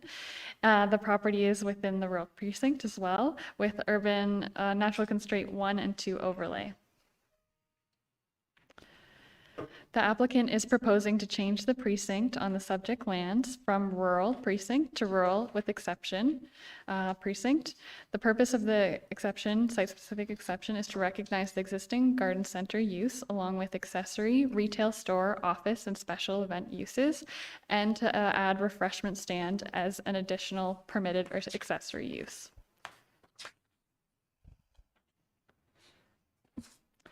The property has an existing non-conforming uses, which include the office and special event uses. The garden center was established in 2002 when the use was permitted within the rural zone in the 1974 bylaw as amended. Provided that there is no change, existing legal non-conforming uses and existing accessory uses thereto may continue. The garden center operation continues to grow, therefore it's important that the commercial growth is managed and continues to meet the town requirements. The recognition of the existing uses will bring the operation into conformity with the community planning permit bylaw and further require CPP to for the proposed refreshment stand as well as subsequent development. There are 3 parking areas on the property. There are 18 spaces in front of the 2-story principal garden center building with the retail store and office, in addition to 2 parking areas in front and behind the garden center. A garden center requires 1 space for each 25 square meters gross floor area of commercial space. The refreshment stand will be used by existing customers, so the use is not anticipated to impact existing parking or traffic. The rural designation also includes this, permits a single detached dwelling and rural businesses. Rural businesses generally includes businesses that relate to the rural area, tourist, commercial, and businesses that are not appropriate within the settlement area. In this proposal, the existing development and the proposed refreshment stand serve both the local and will serve both the local and seasonal residents of the existing surrounding community, as well as the traveling public. District of Muskoka staff reviewed the application and provided comments. They are not opposed to the approval of the application, provided the applicant obtain written confirmation of the commercial entrance permit.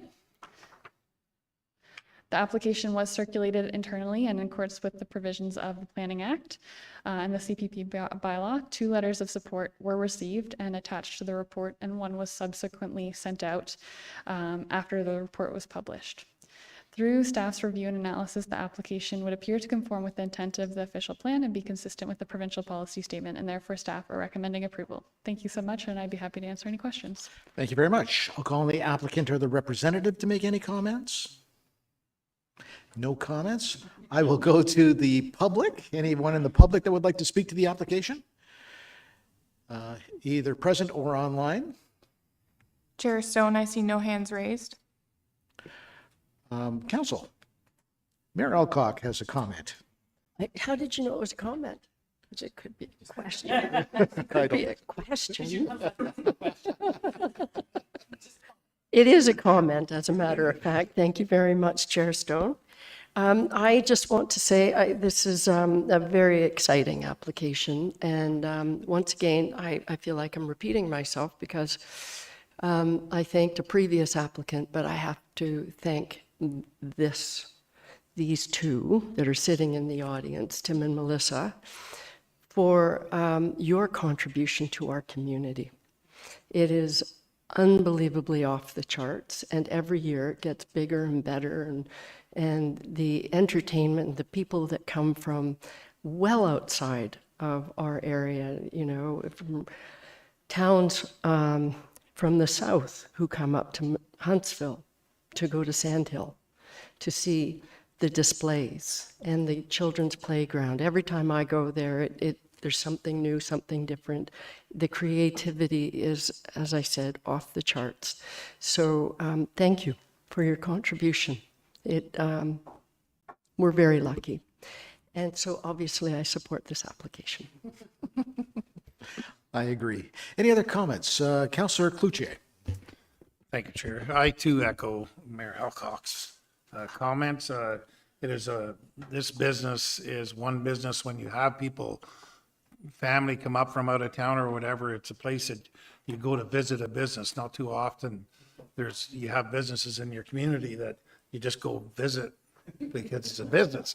We do buy stuff there, but I mean, the stuff that goes on there throughout the year, the different events, and I just feel any way that council can help this business thrive and keep going, it's a great big bonus for our community. Thank you. Councillor Schumacher. Thank you, through you, Chair Stone. And again, just, the kudos to Melissa. I was just at a conference and just, tend to talk up your event and just the activities that you guys put on. And just even a kudos, I mean, you guys were probably a standalone business out there for the longest time. And then I've noticed Serious Chicken and the proposal for the convenience store at Etwell. And that area is just starting to rejuvenate itself. And I appreciate, I think you guys sort of paved the way for that. And even sitting on the Aspiden Hall board, they're really trying to rejuvenate that community hall and get that area up and running again as a community hub. And I appreciate that you guys probably were the ones that paved the way for that. So thank you very much. All right. I see no other. Oh, I see one more hand, Councillor Renwick.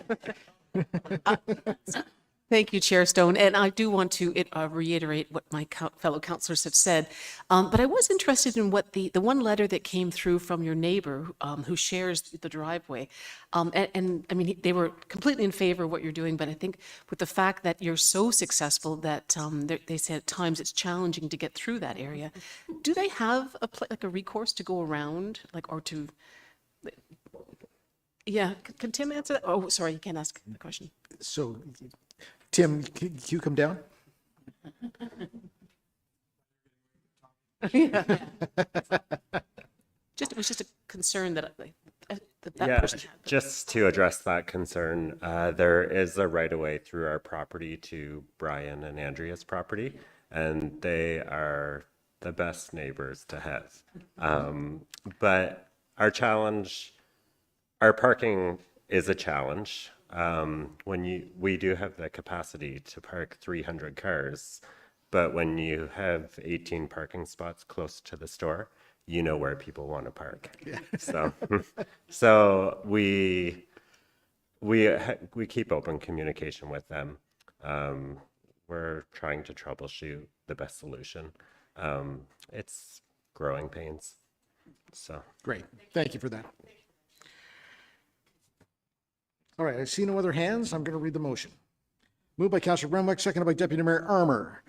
Be it resolved that Planning Council approve Community Planning Permit Bylaw Amendment Application CPPA 12-2024 HTE, the purpose and effect of which is to change the precinct on the lands from a rural precinct to a rural with exception precinct. 2, recognize the existing garden center use along with accessory retail store, office, and special event uses.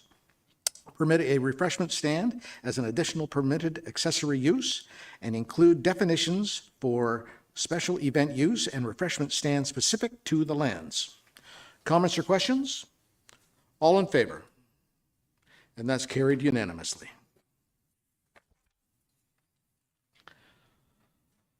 All right.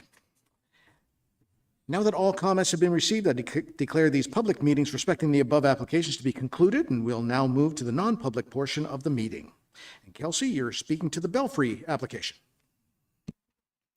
Great, thank you so much, Mr. Chair. Through you, the subject property is located at 115 Row Road.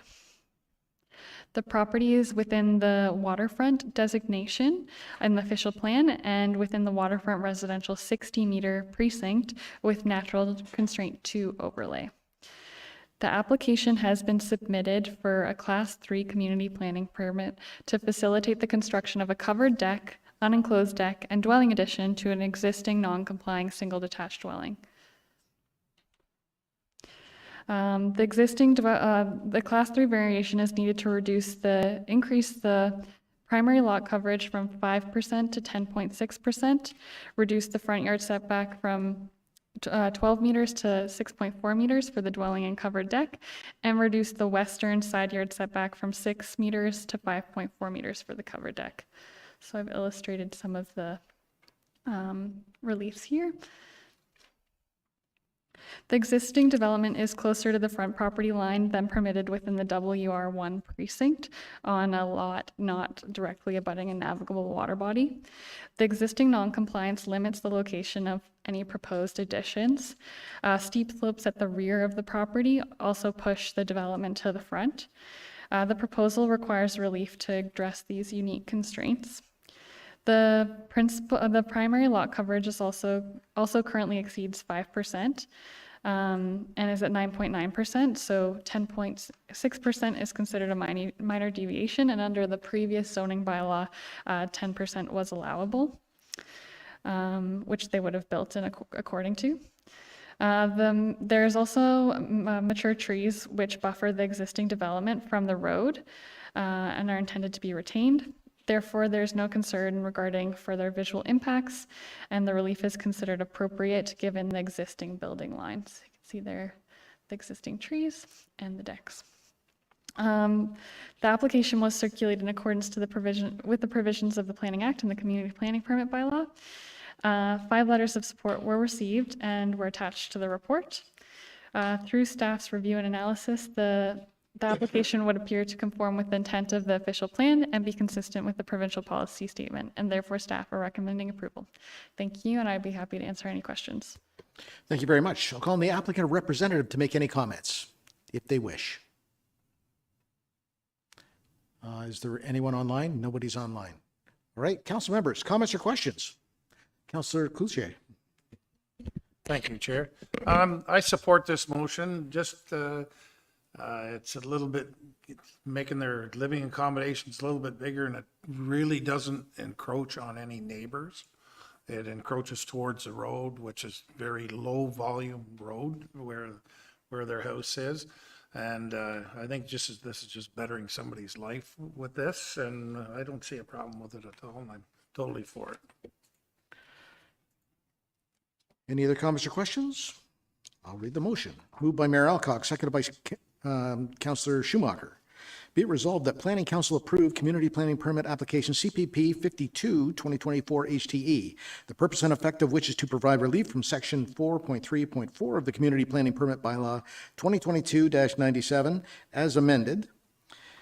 2, increase the maximum permitted primary lot coverage from 5% to 10.6%. Reduce the minimum required front yard setback from 12 meters to 6.4 meters for the dwelling, covered deck, and unenclosed deck, and reduce the minimum required western interior side yard setback from 6 meters to 5.4 meters for the covered deck and unenclosed deck.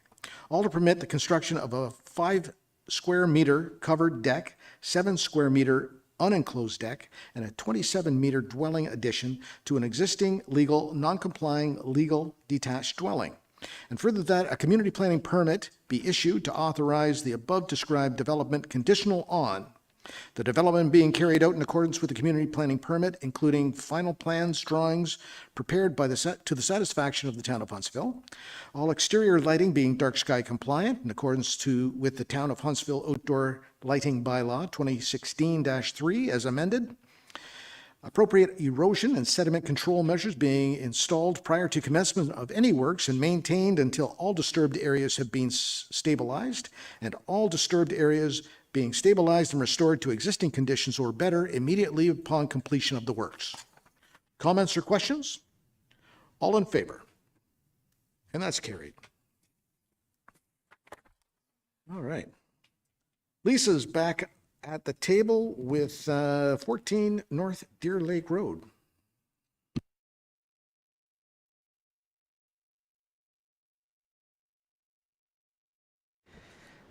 Thank you, Chair Stone, and through you, the subject property for this application is located at 14 North Deer Lake Road. The property is within the waterfront designation in the official plan and the waterfront residential 60-meter WR1 precinct in the CPP bylaw. The property fronts onto North Deer Lake Road to the south, which is a municipally year-round maintained local road, and Deer Lake Road to the west, which is a municipally year-round maintained rural collector road. The purpose and effect of this application is to permit construction of a one-story detached garage. Previous relief had been granted on this property through a minor variance application, and a Class 3 council variation is required to reduce the maximum primary coverage from 17% to 10%, increase the maximum accessory coverage from 0% to 5%, reduce the rear yard setback to the garage from 6 meters to 3 meters, and reduce the easterly side yard setback to the garage from 6 meters to 1 meter. The proposal at the time of the previously granted minor variance was for a single detached dwelling with an attached garage. However, what ended up being constructed was a detached dwelling with no garage. The owner would now like to build a detached garage instead, and the approval sought through this application would change the permissions on the property to allow this. The application was circulated in accordance with the provisions of the Planning Act and the Community Planning Permit Bylaw, and no objections were received. One letter of support was received from the owners of the neighboring property to the east, and this was forwarded to council in advance of today's meeting. Given the analysis of the town's policy and the proposal, the application appears to conform with the intent of the official plan, is consistent with the provincial policy statement, and meets the applicable criteria for approval under the CPP bylaw. As such, staff are recommending the application be approved, and I would be happy to answer any questions you may have. Thanks very much. The applicant's representative is once again on his feet. Excellent. Thank you, Chairman Stone, members of the committee. John Gallagher, representing the Flemings. I think Lisa has outlined the application well. This is a situation where back in 2012, the applicants had a set of plans prepared in a direction, got very site-specific variances granted, which basically handcuffed them if they did anything other than what they were proposing. So as Lisa has mentioned, it's basically going back to the standard of 10% for principal coverage and 5% for accessory structures. The one variance to the east is asking that it be a 1 meter setback, and that's at the bottom of the rock cut there in a location that's appropriate. The neighbors on that side did see the plans and have provided a letter saying that it is minor and that they didn't have any objection to that. The rear yard setback, originally it was circulated at 1 meter setback. However, there was miscommunication that the owner had sent a wrong drawing, and it's a 3 meter setback, so the decision will reflect the greater setback for the rear yard than what was previously circulated. I'd be glad to answer any questions should you have any. Thanks. Perfect. Thank you very much. Council members, any comments or questions?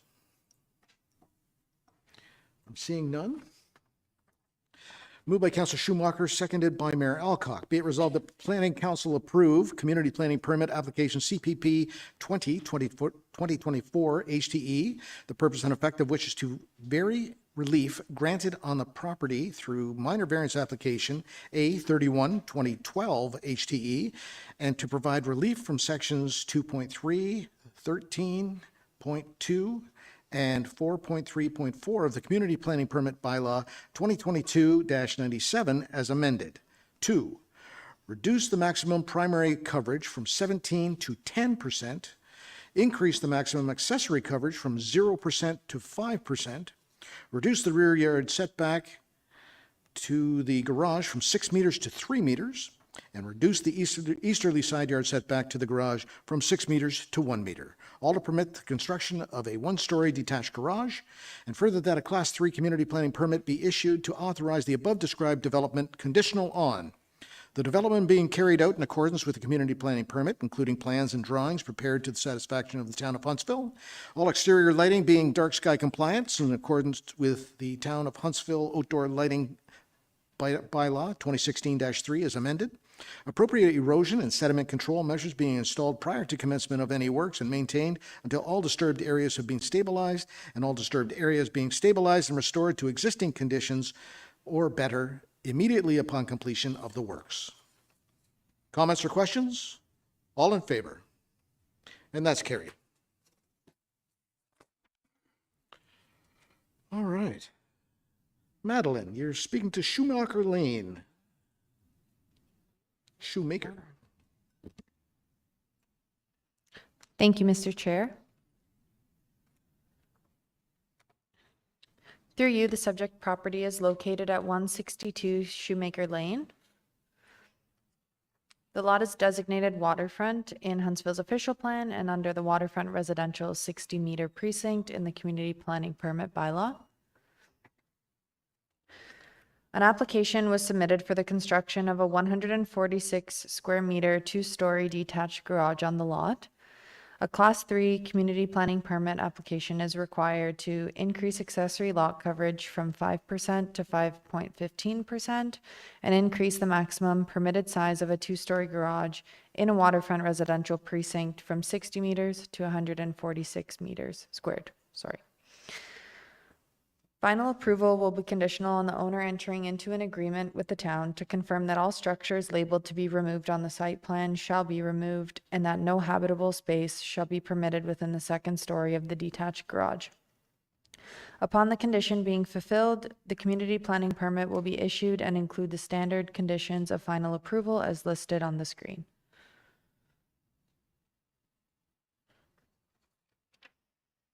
Two-story garage structures are permitted within the waterfront precinct to a maximum size of 60 square meters, and the intention of this permit provision is to limit overdevelopment of shoreline properties and the visual impacts associated with these accessory structures. So based on the conducted site visit, the location chosen for the proposed garage appears to be the most appropriate for the lands, as the location will utilize the footprint of the existing 40 square meter garage and is a sufficient distance away from the shoreline. And although the garage is more than double the permitted maximum size, overdevelopment of the property and visual impacts appear to be mitigated and due to the mature vegetation on the site. The nature of the development is consistent with the surrounding land uses and takes into consideration the unique characteristics of the property. The proposed garage meets the intent of the waterfront designation, and natural constraint mapping identified the shoreline to be unevaluated for fish habitat. So due to the significant setback from the proposed garage to the shoreline, impacts related to fish habitat have been mitigated, and the shoreline buffer has been maintained in a natural state and contains mature vegetation. Additionally, there are no changes proposed within the shoreline buffer, except for an existing privy located just outside the buffer being removed as part of this application. And you can see it in this top right picture. It's just this structure right here. The application was circulated in accordance with the provisions of the community planning permit bylaw. The District of Muskoka had no concerns with the application, and through staff's review and analysis, the application appears to meet the intent of the applicable criteria for approval under the community planning permit bylaw and is consistent with the provincial policy statement, and as such, staff are recommending approval. Happy to answer any questions. Thanks very much. I'll call on the applicant or representative to make any comments, if they wish. Is there someone online? The applicant's representative is present online, but I don't see a hand raised. All right. And I will move on to council. Any comments or questions? Councilor Renwick. Thank you, Chair Stone, and through you, just to the general, but it looks like they're going to have 2 garages then. My husband would love this place, but you've got one garage that has the 2-story garage, that's the new build, and then there's an existing garage that's to the left of it. So there will be 2 garages. Yeah, through you, Mr. Chair, the one garage is attached to the dwelling. Yeah. And then this garage is also, additionally being proposed. Lucky lady. Any other questions? All right. Moved by Deputy Mayor Armour, seconded by Councillor Renwick. Be it resolved that Planning Council provisionally approve Community Planning Permit Application CPP 09-2024 HTE. The purpose and effect of wishes to provide relief from sections 2.3.5 and 2.3.13.3C of the Community Planning Permit Bylaw 2022-97 as amended. 2, increase the accessory lot coverage from 5% to 5.15%, and increase the maximum permitted size of a two-story garage in a waterfront residential precinct from 60 square meters to 146 square meters, all to permit the construction of 146 square meter two-story detached garage on the lot. Conditional on the owner entering into an agreement with the town to be registered on title to the lands with terms satisfactory to the town to confirm that all structures labeled to be removed on the site plan on file with the town of Huntsville shall be removed, and that no habitable space shall be permitted within the second story of the detached garage. And further that, upon the conditions of provisional approval being fulfilled in accordance with subsection 1.17 of the Community Planning Permit Bylaw 2022-97, as amended, a Class 3 Community Planning Permit is be issued to authorize the above described development, conditional on the development being carried out in accordance with the community planning permit, including final plans and drawings prepared to the satisfaction of the town of Huntsville. All exterior lighting being dark sky compliance in accordance with the town of Huntsville Outdoor Lighting Bylaw 2016-3 as amended. Appropriate erosion and sediment control measures being installed prior to the commencement of any works and maintained until all disturbed areas have been stabilized, and all disturbed areas being stabilized and restored to existing conditions or better immediately upon completion of the works. Comments or questions? All in favor? And that's carried. All right. Moving on. Madeline, the Rowanwood application. Thank you. Through you, Chair Stone. The subject property is located at 560 Rowanwood Road. The lot is designated waterfront in Huntsville's official plan and is under the waterfront residential 120-meter precinct in the Community Planning Permit Bylaw. An application was submitted for the construction of a 43 square meter addition to the existing 161 square meter single detached dwelling. The additions consist of a 27 square meter dwelling addition and 15.6 16 square meter porch addition. The Class 3 community planning permit is required to permit the said additions to the legal non-complying single detached dwelling and to increase primary lot coverage from 5% to 19%. The community planning permit will include the standard conditions of final approval as listed on the screen. So the existing dwelling on the property is estimated to have been constructed in 1924, according to data from the Municipal Property Assessment Corporation. The structure would be considered legal non-complying and currently exceeds primary lot coverage at 15%.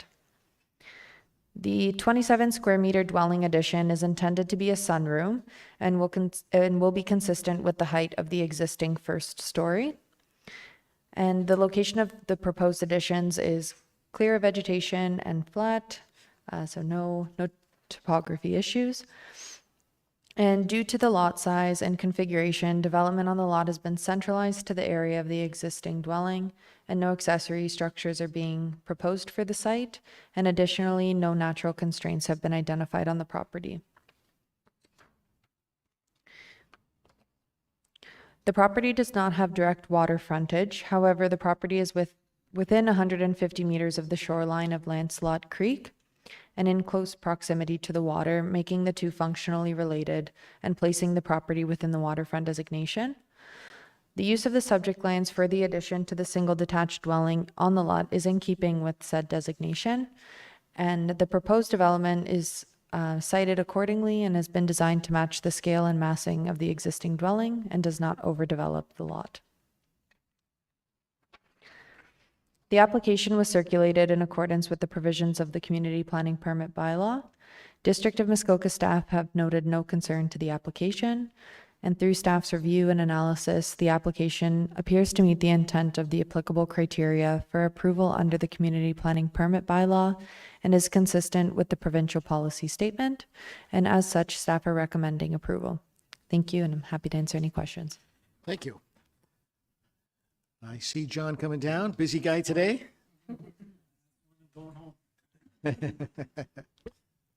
Thank you. Thank you, Madeline.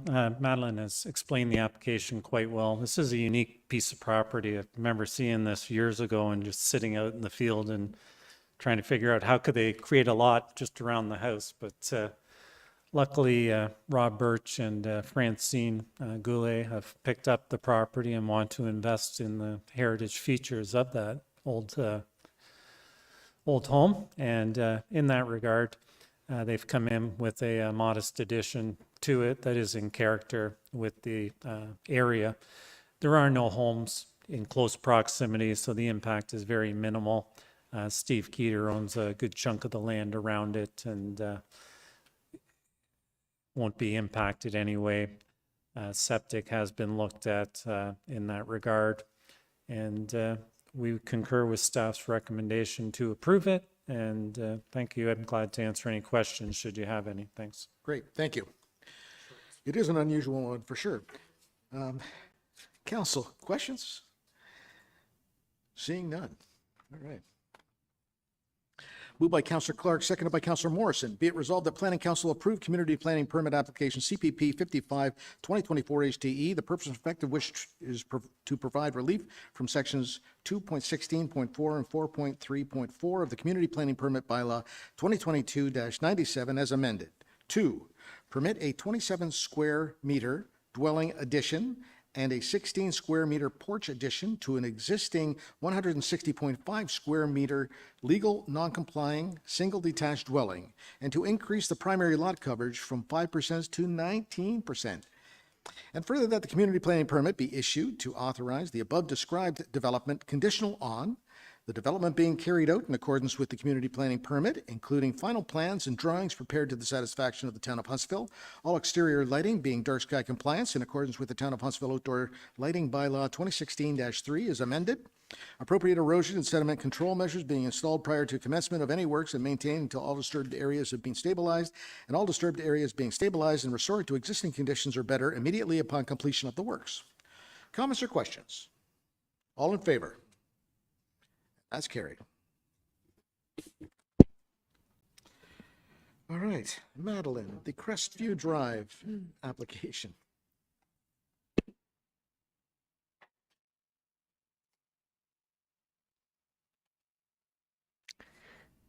Thank you, Chair Stone. And through you, the subject property is located at 18 Crestview Drive. The lot is designated residential within Huntsville's urban settlement area and within Huntsville's urban settlement area in Huntsville's official plan, and is under the urban residential low precinct in the community planning permit bylaw. An application has been submitted for the creation of one new urban residential lot. The proposed severed lot would have an area of approximately 630 square meters and 16 meters of frontage on Town Line Road West, and the retained lands would have an area of approximately 618 square meters and 11 meters of frontage on Crestview Drive, and no changes to the precinct are being proposed. The new lot creation would be conditional on a number of items listed in the report package, and should you wish to have them up on the screen, I do have a slide that lists them, so just let me know. The subject lands are under the urban residential low precinct, which requires new lots to have a minimum area of 465 square meters and a lot frontage of 15 meters. Both the severed and retained lots will meet the area requirements, and the severed lands will have sufficient frontage. The retained lot will maintain the existing 11-meter frontage on Crestview Drive. The retained lot currently contains a utility shed across the proposed property line, and a condition has been added for that shed to be relocated entirely on the retained lands. A review of the underlying plan of subdivision in the area indicated that there is a 0.3 meter reserve separating the proposed severed lands from Town Line Road West. A condition has been added to require the purchase of the abutting reserve in order to facilitate frontage for the severed lands on Town Line Road. And the town's legal department has been involved in the discussion and did not identify any immediate concern with the purchase of that reserve. The subject lands are designated in the designated urban residential in the Huntsville official plan, which requires permitted uses and densities to result in compact development that reflects the character of the area. The official plan does not provide minimum frontage requirements for residential lots. However, development is to be designed to minimize land consumption and efficiently use infrastructure and community facilities. The proposed lot appears to meet these policies. Natural constraints on the site have been identified as sloping of various degrees, and the sloping on the property has not been identified as steep slopes and doesn't appear to be a development constraint. The official plan also contains policies that speak to stormwater management and appropriately managing runoff and groundwater while minimizing off-site impacts. Stormwater management and construction mitigation measures will be encouraged on individual residential lots. And in this instance, the applicant has evaluated the drainage area along the eastern portion of the severed lands by retaining Tulloch to prepare a stormwater design brief. The brief provided an analysis of pre- and post-condition peak runoff within the rear yard drainage course along the Crestview South limit homes. The brief outlined that the drainage course drains northeast to southwest through the southeast limit of the subject lands. The proposed lot grading on the severed lands would require the use of a small typical swales to direct runoff to the larger existing drainage swale, and that's the swale that's identified on the east property line. The proposed conditions result in no significant increases and will not negatively impact the existing downstream facilities. To ensure this, a condition has been added that will require the owner to enter into an agreement with the town to implement the recommendations outlined within the brief. And recommendations include that the existing drainage feature remain in its current state and a ditch cleanout of the existing drainage course be done, which would be the responsibility of the property owner. The application was circulated in accordance with the provisions of the Planning Act. 5 letters of concern were received in regards to the application and circulated to council prior to the meeting. The letters discuss issues of drainage in the current area and concern that development on the proposed severed lands would further worsen the drainage amongst neighboring properties. Recommendations from the stormwater design brief will be implemented through a community planning permit application. And additionally, through the building permit stage, a drainage plan would be required and would need to demonstrate that the proposed site and development could manage water runoff and would not drain onto abutting properties.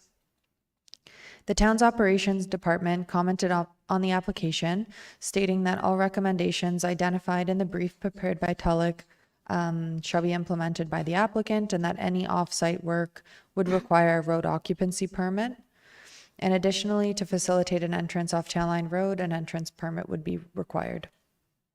So through staff's review and analysis, the application appears to meet the intent of the official plan and is consistent with the provincial policy statement. And as such, staff are recommending approval. Thank you for listening, and I'm happy to answer any questions. Thanks very much. Call on the applicant or representative to make any comments.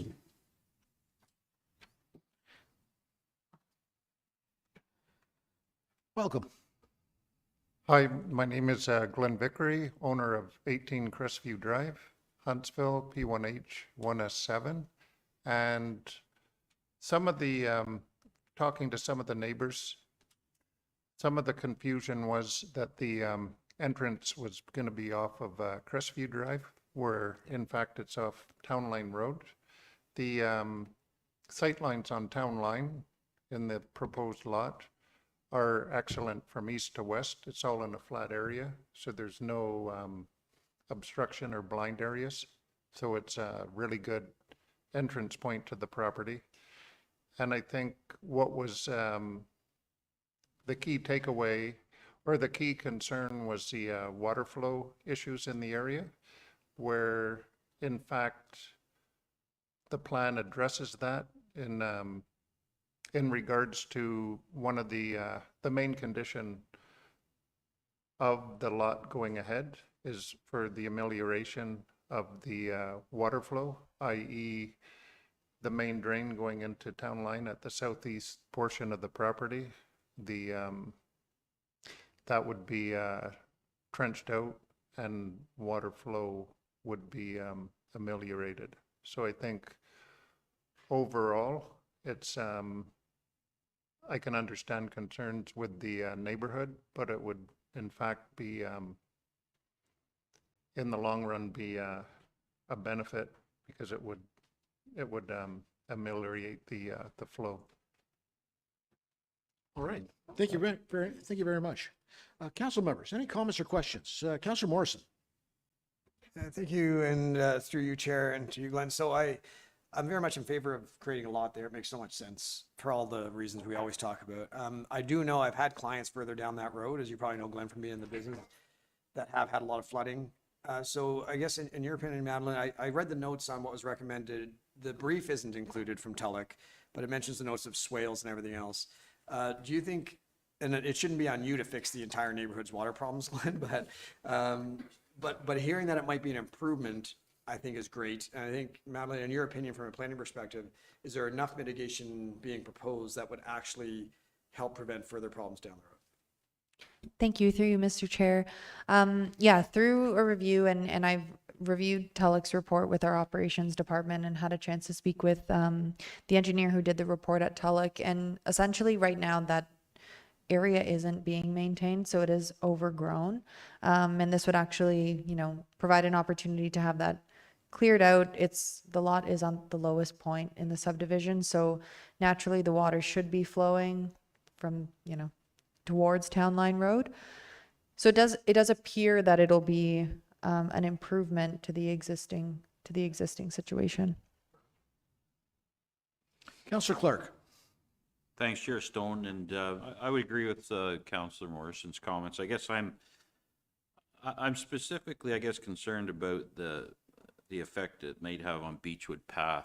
I think you were talking about, that's the area I think you're talking about, Councillor Morrison, and there are a lot of homes in there that have been impacted over the years by drainage problems. So I guess I'm just looking for some kind of reassurance that we're confident that this severance is not going to be a factor in adding to the problems that we already see on Beechwood Path. I would be in favor of this severance if that's the case. I'm a little bit hesitant because I know of all the issues that we have on Beechwood Path already. So are you confident, Madeline? Well, just based on the report and just based on, the direction that we can see water flowing, in that in-between portion between Crestview and Beechwood, it appears that it's for drainage. That's kind of the intention. There's vegetation that's been retained through there, and that drainage ditch is more than apparent. Walking on the property, you can see it. You can see it in the site photos that there's water sitting in there. So we know that that portion of the property is being used for its intended purpose, and the proposed plans don't appear to encroach into that area in any way. So I do think that the proposal that TELUC's put together and what they're recommending would be an enhancement to the existing drainage course that's there. So that's a yes. Yes, a long yes. Councillor Clark. So thanks, Chair Stone. Just to follow up, so most of the drainage, it sounds like, will be draining towards Town Line. Is that what am I correct in saying that? Okay. Deputy Mayor Armour. Just to further, thanks, Chair Stone, on that, the actual wetland is actually across the road on Town Line, directly across from this lot.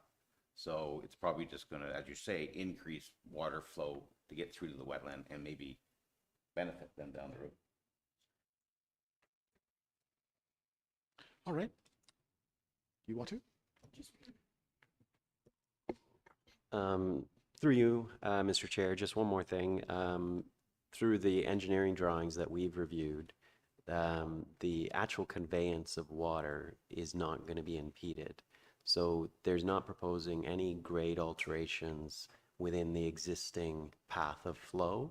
So the only thing that's being proposed within that drainage course is to do the ditching to improve the efficiency of conveyance. So that's why we feel comfortable, and that's why I think the engineer is stamping the reports. And as you know, we're going to require that those reports be implemented through the development of the property. So. All right. I see no more hands. Moved by Councillor Cloutier, seconded by Councillor Fitzgerald. Be it resolved that Planning Council provisionally approve consent application B10 2023 HTE for the creation of one new urban residential lot, conditional on a registrable description of the severed lot being submitted to the town, including all rights of ways and easements, along with a registered copy of the reference plan. The owner's taxes being in good standing, a site inspection fee of $265 being paid to the town of Huntsville, a consent finalization fee in the amount of $208 being paid to the town of Huntsville, 5% cash in lieu of parkland being paid to the town of Huntsville on the severed land, lands being subject to an agreement with the District Municipality of Muskoka pursuant to Section 5126 of the Planning Act, RSO 1990, as amended, respecting the provision of municipal services, that the owner or applicant make appropriate payment to the District Municipality of Muskoka with respect to the required local improvement charge for municipal piped water and sewer services on the severed lands, the owner purchasing the 0.3 meter reserve along Town Line Road West abutting the property, the owner relocating the utility shed to be entirely on the retained lands, and the owner entering into and registering on title the agreement with the town of Huntsville pursuant to Section 5126 of the Planning Act, RSO 1990, as amended, to implement the recommendations outlined within the stormwater design brief prepared by Tulloch, dated April 15, 2024, through the community planning permit application. Any questions? All in favor? And that's carried. All right. All right. Thank you, Madeline. I think Richard's going to bring us up to date on notices.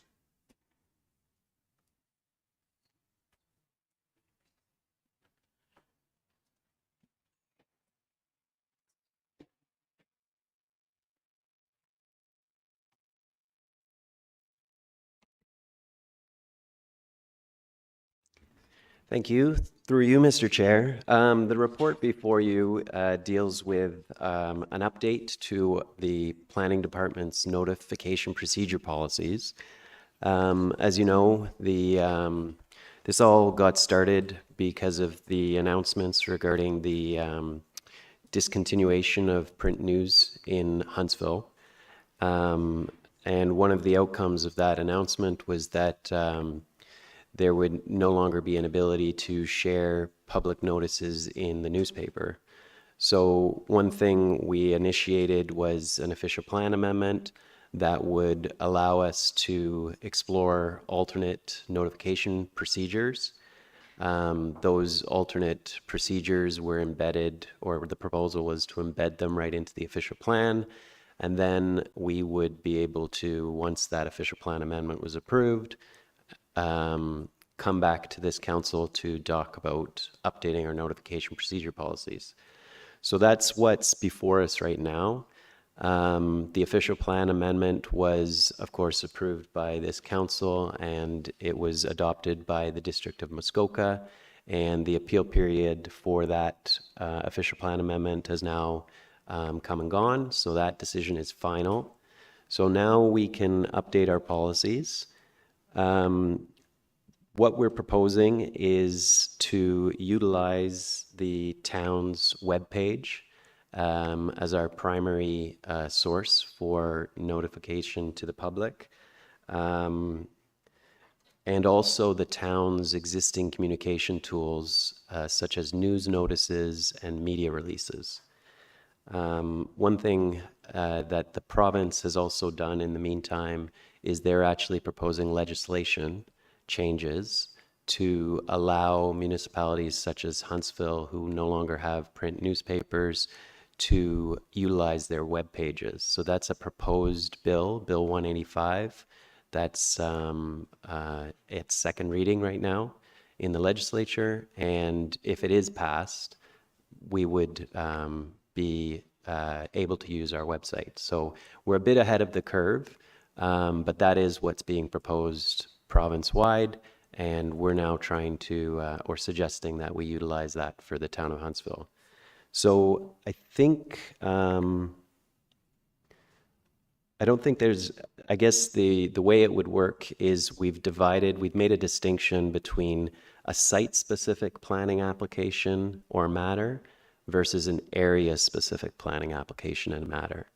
A site-specific, we're proposing to follow the provisions that we currently follow, which is letters going out to neighbors, depending on the prescribed rules in the Planning Act, and to also post notices on properties, also post notices on our website, and then use the new tool, which is to post a news notice called a planning news notice that people would be able to subscribe to say that a new application has been posted. So that's what we would do for site-specific applications. And we believe by doing that, the loss of the print newspaper will not be a problem.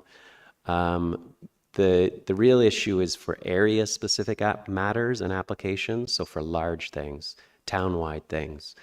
And we can't do mail-outs for all of those things. So what we're proposing is, and because it would be cost prohibitive, so what we're proposing is that those notices are posted on our website, that those notices are also,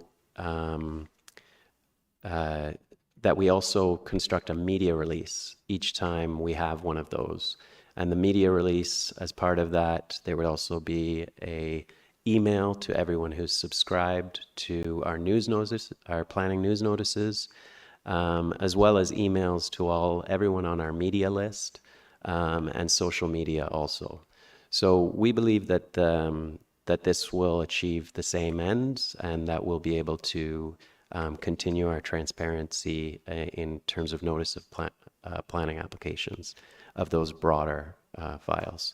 So that's what's before you, and I should just note that there is one technical matter that staff is recommending a change to the policy that's attached to the report, and that came up as a result of our communications department taking a closer look at things. So we do have a resolution ready to go to update the policy to reflect those changes. So if there's any questions, I'd be happy to answer them. Are there any questions? Councillor Morrison. Thank you, Chair Stone. Through you, it sounds like we're going in the right direction. This is great news. Quick question, when you put out the press releases and whatnot, is it assumed that that would also go out on our social media? Yeah, and that's actually one of the changes to the policy, is just to clarify that that is what would happen. So it's not just a media release and an email to our media list, but it's also an advertisement on social media. So that was one of the changes that we made. I should note that we would be putting out a media release just so that we can advise everyone that we are making this change, and telling them that you can subscribe to the Planning News Notices webpage. And through that media release, we think that that initial education and awareness is really important. So we'll be doing that very shortly, depending on the outcome of today's application. I see no other questions. We do have a motion. I need a mover and seconder. The mayor and Councillor Renwick.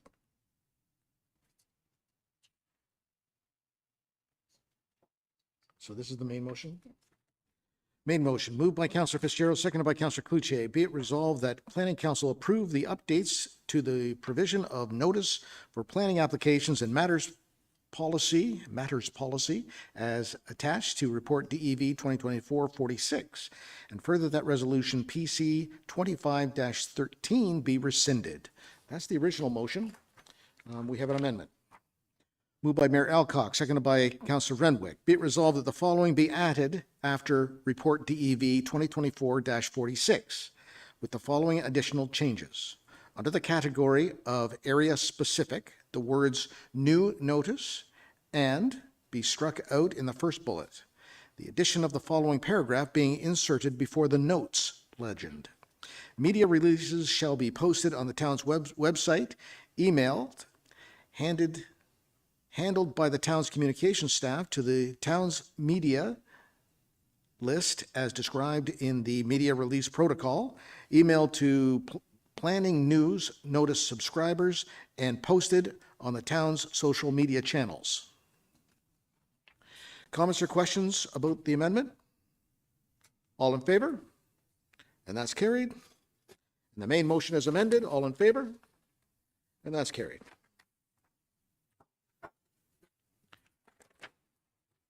All right. Getting down to the end of things. New business. The CPP bylaw housekeeping amendment.